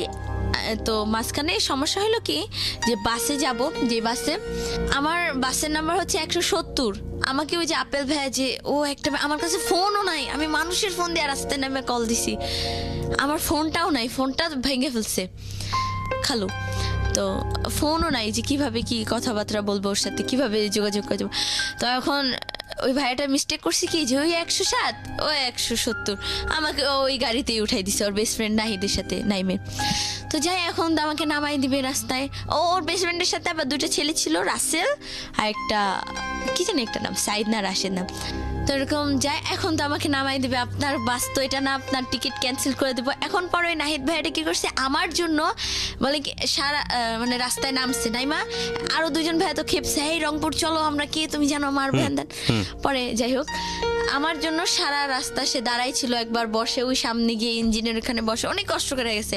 আর আমার যে গাড়ি ওটা আমার সিট বুকিং হয়, মানে লোকাল উঠাই দিছে সিট ইয়ে করে। তবে রংপুর গেলাম, রংপুর গিয়া মনে হয় একটা নতুন জীবন পাইলাম। ও আরেকটা কথা বলা ভালো, নাইমের সাথেও আমার কোনোদিনও দেখা হয় নাই। ফেসবুকে চ্যাটিং, ফোনে কথা, আর ভিডিও কলে একদিন। সুপ্রদীপকে তো অল টাইম মানে প্রায় ভিডিও কল দিতাম, নাইমকে একদিন আমার ভিডিও কল। রংপুরে তুমি গেলা কার ভরসায়, কিসের জন্য যাচ্ছ? মানে তুমি এত নাম বলছো, আমি কনফিউজ হয়ে যাচ্ছি আসলে। নাইম, কখনো কখনো দীপ, কখনো বাবু, কখনো কি, মানে এত কিছু কেন? মানে ফেসবুকে যাকে পাচ্ছ তার সঙ্গে সম্পর্ক হয়ে যাচ্ছে, এরকম কি ব্যাপার? True confession actually. হ্যাঁ, তারপর বলো, রংপুরে গেলা তুমি কার ভরসায়? নাইম, অথচ তুমি তাকে একদিনও দেখো নাই? না। ওকে, বলো। প্রপার এডুকেশন অনেক ইম্পর্টেন্ট প্রিয় শ্রোতা, ফ্যামিলি এডুকেশন অনেক বেশি ইম্পর্টেন্ট, যেটা ওর ফ্যামিলিতে ওর জন্য ল্যাক ছিল ডেফিনেটলি। হ্যাঁ, বলো তারপর। তো আমি মানে বাস থেকে নামলাম, নামার পরে দেখলাম নাইম। ওই নাইমকে দেখার পর আমার যে এত আগে পরে এত কিছু ছিল, আমি যে আল্লাহ সব ভুলে যাব, মানে ওর চেহারাটা দেখা। আর নাইম ওই যে মামতি নামের একটা মেয়েকে পছন্দ করতো, ফার্স্টেই বলছিলাম যখন আমি ওর সাথে ব্রেকআপ করলাম। তো ওই মামতি নামের মেয়েটাকেও ভুলে যাবে আমার জন্য। তো নাইম ছেলেটা কি মানে খুব শৌখিন ছিল, ও কক্সবাজার এখানে সেখানে ঘুরবে, কিন্তু ওই টাকাও জমাইছিল। নাইম আবার বেকার ছিল, বাট কাজ মানে হাত খরচ দিত ফ্যামিলি থেকে ভালোই। তো নাইম আমাকে মেসে রাখার পর ভাবতেছে যে জব দিয়ে দিবে, নাইলে ওই একটা জব করে আমাকে চালাবে। হ্যাঁ, নাইম আমাকে বিয়ে করবে, আমিও খুব রাজি, মানে আমিও রাজি যে এবার আমি একদম মন থেকেই চাচ্ছি যে কাউকে বিয়ে করব, সে হচ্ছে নাইম। মানে মন থেকেই, মানে মনে হলো কি যে আমার ফার্স্ট লাভ যদি সিজান হয়, তাহলে আমার লাইফের সেকেন্ড লাভটা হলো নাইম। তো যাই হোক, নাইম আমাকে মেসে রাখলো। তো ওইখানে কারমাইকেল যে ক্যাম্পাস, রংপুরে কারমাইকেল ক্যাম্পাসে সারাদিন ভাইয়াদের সাথে ছিলাম, তৌকির ভাইয়া, সাগর ভাইয়া, মানে ওইখানে গেলাম কি মানে সব খুলে কি আমি মনে করছি কি আমার যে ফ্রেন্ডটা, ওকে হয়তো সব বলছে আর কি, যে ফ্রেন্ডটা আর কি ওর মাধ্যমে লাইন করে দিছে, শান্তা আর কি, ও হয়তো বলছে, কিন্তু না, ও শুধু এটুকু বলছে ও বাইকে গেছে একবার, হ্যান তেন, হ্যাঁ বিয়ে হয় না এটা তো জানি, মানে এত কিছু বলে দিচ্ছে, এত কিছু হয়ে গেছে, ভাইঙ্গা বলে নাই। তো আবার বলছে কি, থাক আমার ফ্রেন্ডদেরকে এত কিছু বলা লাগবে না, শুধু এটাই বলবো তোমার ফ্যামিলি থেকে একটু টর্চার করতো, তুমি লাইফের ফার্স্ট কারোর সাথে ভাইগা আসছো, সেটা হলাম আমি নাইম। এটা, আর আমি তোমাকে বিয়ে করবো 6 মাসের মধ্যে, তোমাকে আমি খালি ডিপ্লোমাটা শেষ করে বিয়ে করবো। তো আমিও খুব খুশি যে যাক, এখন মনে হয় একটা পারফেক্ট ছেলে পাইলাম এখন। তো কপালে জোরে তারে হারাইলাম যে সারাদিন কারমাইকেল ক্যাম্পাস, মানে ছেলেটা এখন আমাকে ফার্স্টে যখন গেছি নিজস্ব মেসে তুলে দিতে পারে নাই, কোথায় রাখবে, এর পায়ে ধরতেছে, আপু এখানে মেয়েদের এক্সট্রা হোস্টেল বলে, যে আপু একে একদিন রাখেন, আপু একে, ছেলেটা নাইম ছেলেটা যদি পারতো আমার একটা, সেই রংপুর কেউ জানতো না যে আমি গেছি ওইখানে, আমাকে কিছু খারাপ কিছু একটা করে আমাকে মেরেও ফেলে দিতে পারতো, কিন্তু না, ছেলেটা আমাকে সত্যি ভালোবেসে ফেলছিল নাইম। এদিকে হলো কি, ওই সুপ্রদীপ ছেলেটা যে চলে আসলো রিহ্যাব থেকে, 3 মাস পরে আসলো আইসা, ওই যে আমাদের যে গ্রুপে মিট হইছে, ওই গ্রুপ থেকে আমার নাম্বারটা নিল নাইম, আবার আমাকে যে নাম্বারটা দিছে, ওই নাম্বারটা আবার বলছে যে ওই নাম্বারটা তুমি কাউকে দিও না, কিন্তু ওই যে বেস্ট ফ্রেন্ড বিজয় নামের আমার একটা বেস্ট ফ্রেন্ড ছিল, ওকে দিলাম। তো ওরা বুঝতে পারে না, ওরা ফান করে নাম্বারটা গ্রুপে দিয়ে দিছে। তো আমাকে ফোন দিয়ে, হ্যাঁ তুমি জানো নাইমের আইডি আমি জানি, নাইমকে আমি সব বলে দেবো, মানে থ্রেট দিতেছে যে আমাদের বিয়ে হয়েছে। আমি বলছি কই আমাদের বিয়ে হয়েছে, আমাদের তো বিয়ে হয় না। কেউ আমি বলবো, ছেলে মানুষের মন বুঝো তো, জেলাস ফিল হবে, তোমাকে ছেড়ে দিবে, ভালো লাগবে। তখন আমি নাইমকে বললাম, নাইম আবার ওই এডিক্টেড মেয়েটার সাথে আমাকে রাখতেছে, মেয়েটার বিহেভিয়ার, মানে আমি চাচ্ছিলাম কি যে এখন একটা খোলামালা একটা জীবন, যে এখন আমার লাইফে কোনো শাসন থাকবে না, মানে কোনো পেইন থাকবে না, কোনো প্যারা থাকবে না, একদম সিম্পলি একটা স্বাভাবিক একটা মেয়ের লাইফটা যেমন হয় সেরকম। মানে 1-2 মেসে রাখলো, পরে আর দেখতেছে আর মেসে রাখাটা পসিবল হচ্ছে না নাইম, পরে ওই এডিক্টেড মেয়েটা একটা বাসা ভাড়া নিয়ে থাকলো। মানে কি বলবো, ওই মেয়েটার সাথে যখন আমি রাত্রে ছিলাম, নাইম আমাকে রেখে আসলো, ওই মেয়েটা তার হাজবেন্ড বাইরে থাকে, সে বাইরে থাকে, সে রাতে একটা ছেলে ডাকে আনছে ঘরে, তার সাথে আমার সামনে উল্টাপাল্টা শুরু। এখন আমার তো ফোন নাই, এখন আমি কি করবো, বলতেছি কি আপু, এখন আমার ঘরে থেকে যে বের হবো, তাও আমি কি বলবো, আবার বলতেছি কি, আরে না ও ডোন্ট মাইন্ড, আরে ওই মাইন্ড করবো না, কি হয়েছে তাতে, এগুলো বলতেছে। আমি বলছি কি আপু আপনার কি কোনো স্মার্টফোন আছে, বলছে হ্যাঁ। আমি বলছি একটু দেন না, মানে এখন আমি ওইদিক ঘুরে টাইমটা পাস করতে হবে। পরে আমি যাই হোক ফোন নেওয়া ওইদিক মনে ঘুরা, যাই হোক ফোন টোন টিপাইলাম আমি কিছুক্ষণ, তারপর যখন পরে ছেলেটা চলে গেল, মানে আমি আর কি বলবো, মেয়েটার সাথেই ঘুমাইলাম, রাত্রে ওই ছেলেটা চলে গেল। সকালে উঠে নাইমকে বলি, নাইম তো চোখ না, ও আমার ফ্রেন্ড, দেখো এখন ওর সাথেই তোমাকে থাকতে হবে, দেখো তুমি হালকা ওর সাথে কাজ টাজ করবো, তোমার খালার ওখানে থাকলে কি তুমি পেনে ছিল না, তাইলে তুমি এখান থেকে এখানে ভালো আছো না। ও আমারটা বুঝতেছে না, ও বলতেছে তুমি হয়তো এখানে ভালো আছো। আর নাইমের আবার একটু রাগ বেশি আর শ্বাসকষ্ট সমস্যা কিছু হইলে আমি হাত কাটলাম, কিন্তু আমি যদি আবার ক্ষতি করতে চাই ওর হাত পা কাটে আসে, মানে ওর জন্যই পারলাম না কিছু, নাহলে আমি যাই হোক। পরে আমি মেয়েটার সাথে আমি কিছুতেই থাকবো না, আর সুপ্রদীপ আইসাও থ্রেট দিতেছে। পরে আমি নাইমকে বললাম কি, নাইম এরকম এরকম সুপ্রদীপের সাথে আমার বিয়ে হয়েছে। বল কি নাইম মানে তুই স্টক করে একদম কি, আমি বলছি হ্যাঁ সুপ্রদীপ বিয়ে হয়েছে, আমি চলে যাবো। বদনাম যে ওর সাথেই গেছিলাম, থাকা ওর সাথেই চলে যাই। তো যাই হোক গেলাম, তো সুপ্রদীপ আমাকে নাইম টাকা দিল, আবার টাকা পয়সা দিয়া আমাকে বাসের টিকিট কেটে দিল। যাওয়ার সময় আমার দিকে একটু ফিরা তাকাইলেই কষ্ট লাগে, মানে ও কান্না করে, সাগর ভাই সবাইকে জয় ধরে কান্দাছি, ভাইয়া আমি চলে যাব। সবাই এখন তো সবার কাছে যে হাইড রাখছে ব্যাপারটা, যে বলা যাবে না ওর এত কাহিনী। তো সাগর ভাই বলছে, এই তুই যাবি কেন, তুই না বাইকে আসছিস, নাইমকে বিয়ে করবি। আরে বিয়ে খাই না কতদিন রে, হ্যাঁ কত একটা মজা, কিরে তুই যাবি কেন? আমি বলছি সাগর ভাই আমার না যাইতে হবে, আমার ফ্যামিলির কথা মনে পড়ছে। মিনাজ ভাই জিজ্ঞেস করতেছে, এই তুমি আর আনছো কেন, হ্যাঁ একটা মেয়ে আনছো, এখন তুমি পাঠাই দিতেছো নাইম রে, ভুল বলছে না, বলে থাক ভাই ও যাক।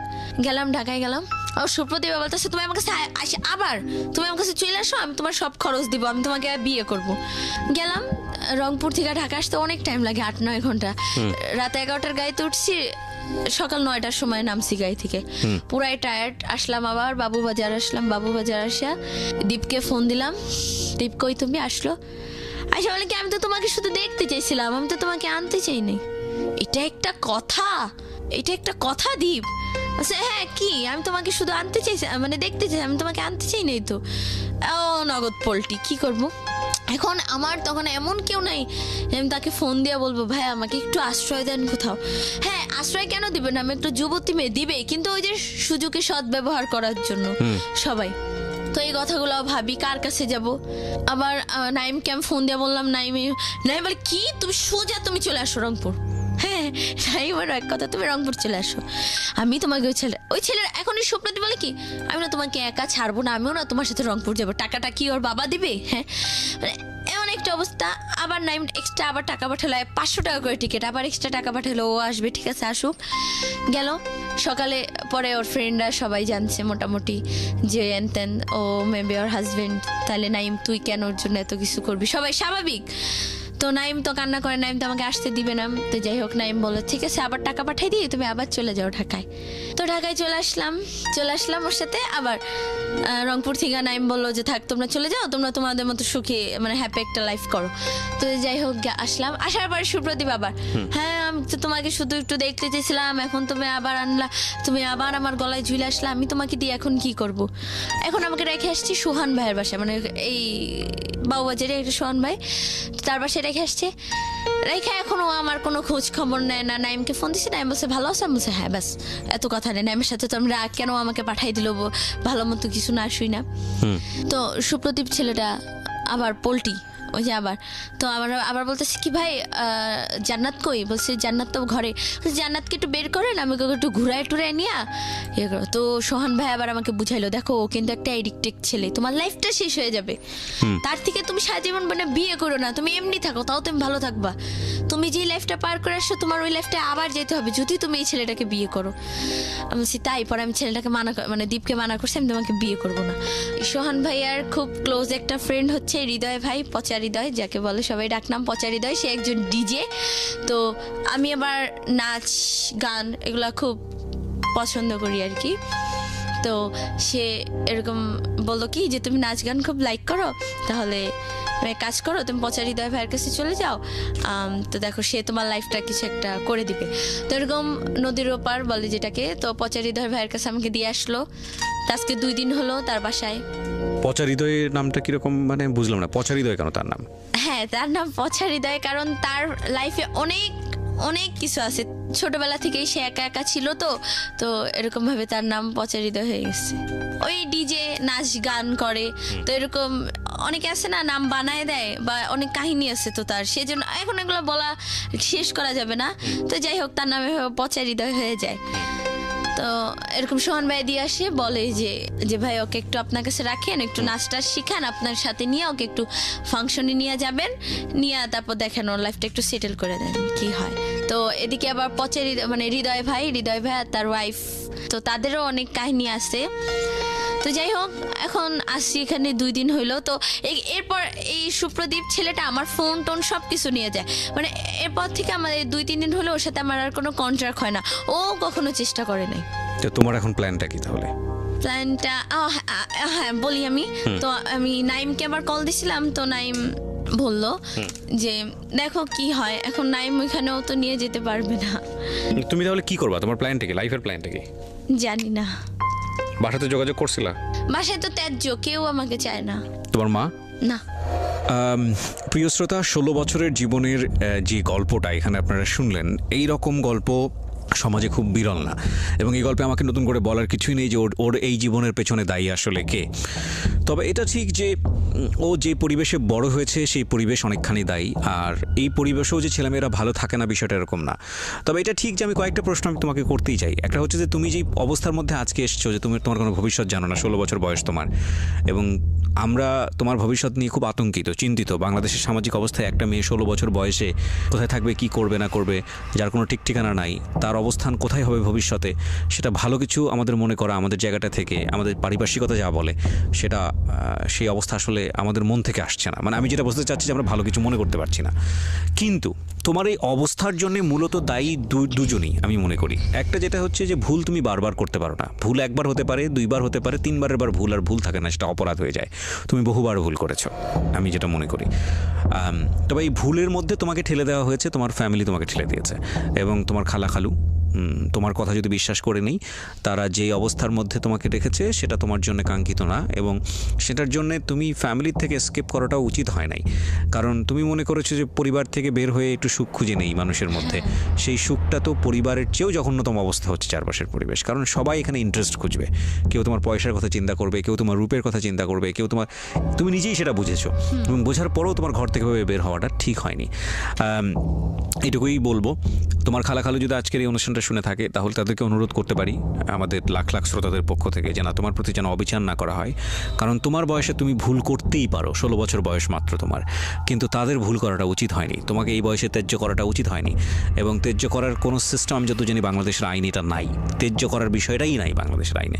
সো তুমি যদি এখন থানাতে পুলিশের কাছে যাও, নিয়ে যদি বলো যে আমি একটা সেফ কাস্টাডি চাই, কিংবা তুমি যদি বলো যে আমার যে পরিবারে আমি বড় হয়েছি, আমার প্রপার অধিকার আছে সেখানে করার, পুলিশ তোমার জন্য সে ব্যবস্থা নিতে পারে। এবং বাংলাদেশের এরকম অসংখ্য মানবাধিকার সংগঠন আছে যাদের কাছে গিয়ে তুমি তোমার সুন্দরভাবে বড় হয়ে ওঠার জন্য যে এই দাবিটুকু করার, সেটা তুমি করতে পারো। তবে আমি নিশ্চিত নই যে তারা তোমাকে আদৌ সেই সুন্দর ভবিষ্যৎ দিতে পারবে কি পারবে না। তবে তাওয়াক্কাল তু আলাল্লাহ সবসময় পজিটিভ মনে করাটাই উচিত। নিশ্চয়ই যিনি তোমাকে দুনিয়াতে পাঠিয়েছেন, আমি ধর্মভীরু মানুষ হিসেবে তোমাকে এতটুকু বলতে পারি, তিনি তোমার রিজিক নির্ধারণ করেই পাঠিয়েছেন। তবে কোনো ভুল না করাটাই উচিত হবে এরপরে। তুমি যে অবস্থায় আছো না কেন, যার কাছে আছো না কেন, সে ভালো মানুষ হোক, তোমার প্রতি ভালো আচরণ করুক, সেটা আমি চাইব। কিন্তু এটা ঠিক যে এর চেয়েও ভয়ানক কিছু হতে পারে তোমার জীবনে, তুমি সে রাস্তাতেই পা বাড়িয়েছো, এবং সে ভয়ানক কিছুটা যাতে না আসে সেজন্যই আজকের এই সিক্রেটসে তোমাকে আমি তুলে ধরলাম। আমি শুধু একটা কথাই বলি, যত অবস্থায় খারাপ হোক না কেন, যতই হোক না কেন, পরিবার একটা ছেলে মেয়ের বড় হওয়ার শেষ আশ্রয়স্থল। পরিবারের জায়গাটাকে ঘোলাটে করে কোনোভাবেই এমন কোনো সিদ্ধান্ত নেওয়া উচিত না যতক্ষণ না পর্যন্ত আপনি নিজের পায়ে দাঁড়াতে পারছেন, যতক্ষণ না পর্যন্ত আপনার নিজেকে নিজে বিয়ার করার মতো ক্যাপাবিলিটিস আছে, ততক্ষণ পর্যন্ত পরিবারকে বর্জন করে এমন কোনো সিদ্ধান্তই নেওয়া উচিত না যেটা আপনাকে বিপদের মুখে ঠেলে দেবে। মেয়ে হলে তো আরও বেশি বিপদ, আমাদের সামাজিকতা সেটাই বলে। প্রিয় শ্রোতা, আজকের এই সিক্রেটসের আমরা আজকে জান্নাতকে বা বৈশাখীকে তুলে ধরলাম। আমরা বিশ্বাস করি অনেক বৈশাখী হয়তো বা আজকের এই গল্পটা শোনার পরে নিজেদেরকে শুধরে নেবে, এবং বৈশাখীকে যারা বড় করছেন তাদের ফ্যামিলিতে যদি বৈশাখীর মতো হয়ে থাকে, আমাদের আজকের বৈশাখীর মতো, তার প্রতি প্রপার জাস্টিস করুন। কারণ আপনারা মনে করতে পারেন যে ও একটা ছোট বাচ্চা, ওর আচরণ কেন এরকম হবে। এখানে অবশ্যই মনে রাখা উচিত সব বাচ্চার আচরণ একরকম হয় না, এবং প্রত্যেকটা বাচ্চার মধ্যেই ভালো মন্দ গুণাবলী আছে। অনেক সময় দেখবেন ওদের আচরণ পছন্দনীয় হচ্ছে না, কিন্তু আপনি অবাক হয়ে যাবেন যার আচরণ পছন্দ হচ্ছে না তার যদি ভালো গুণগুলো জানেন। সো ফাইন্ড আউট করার চেষ্টা করুন যে ওদের মধ্যে ভালো গুণটা কী আছে এবং সেটাকে পেট্রোনাইজ করুন। সো আজকের মতো এখানেই শেষ করছি প্রিয় শ্রোতা। আগামী রবিবার রাত 11টায় আমার সঙ্গে আবারও দেখা হবে। সে পর্যন্ত সবাই অনেক ভালো থাকুন। আজকের মতো শুভরাত্রি।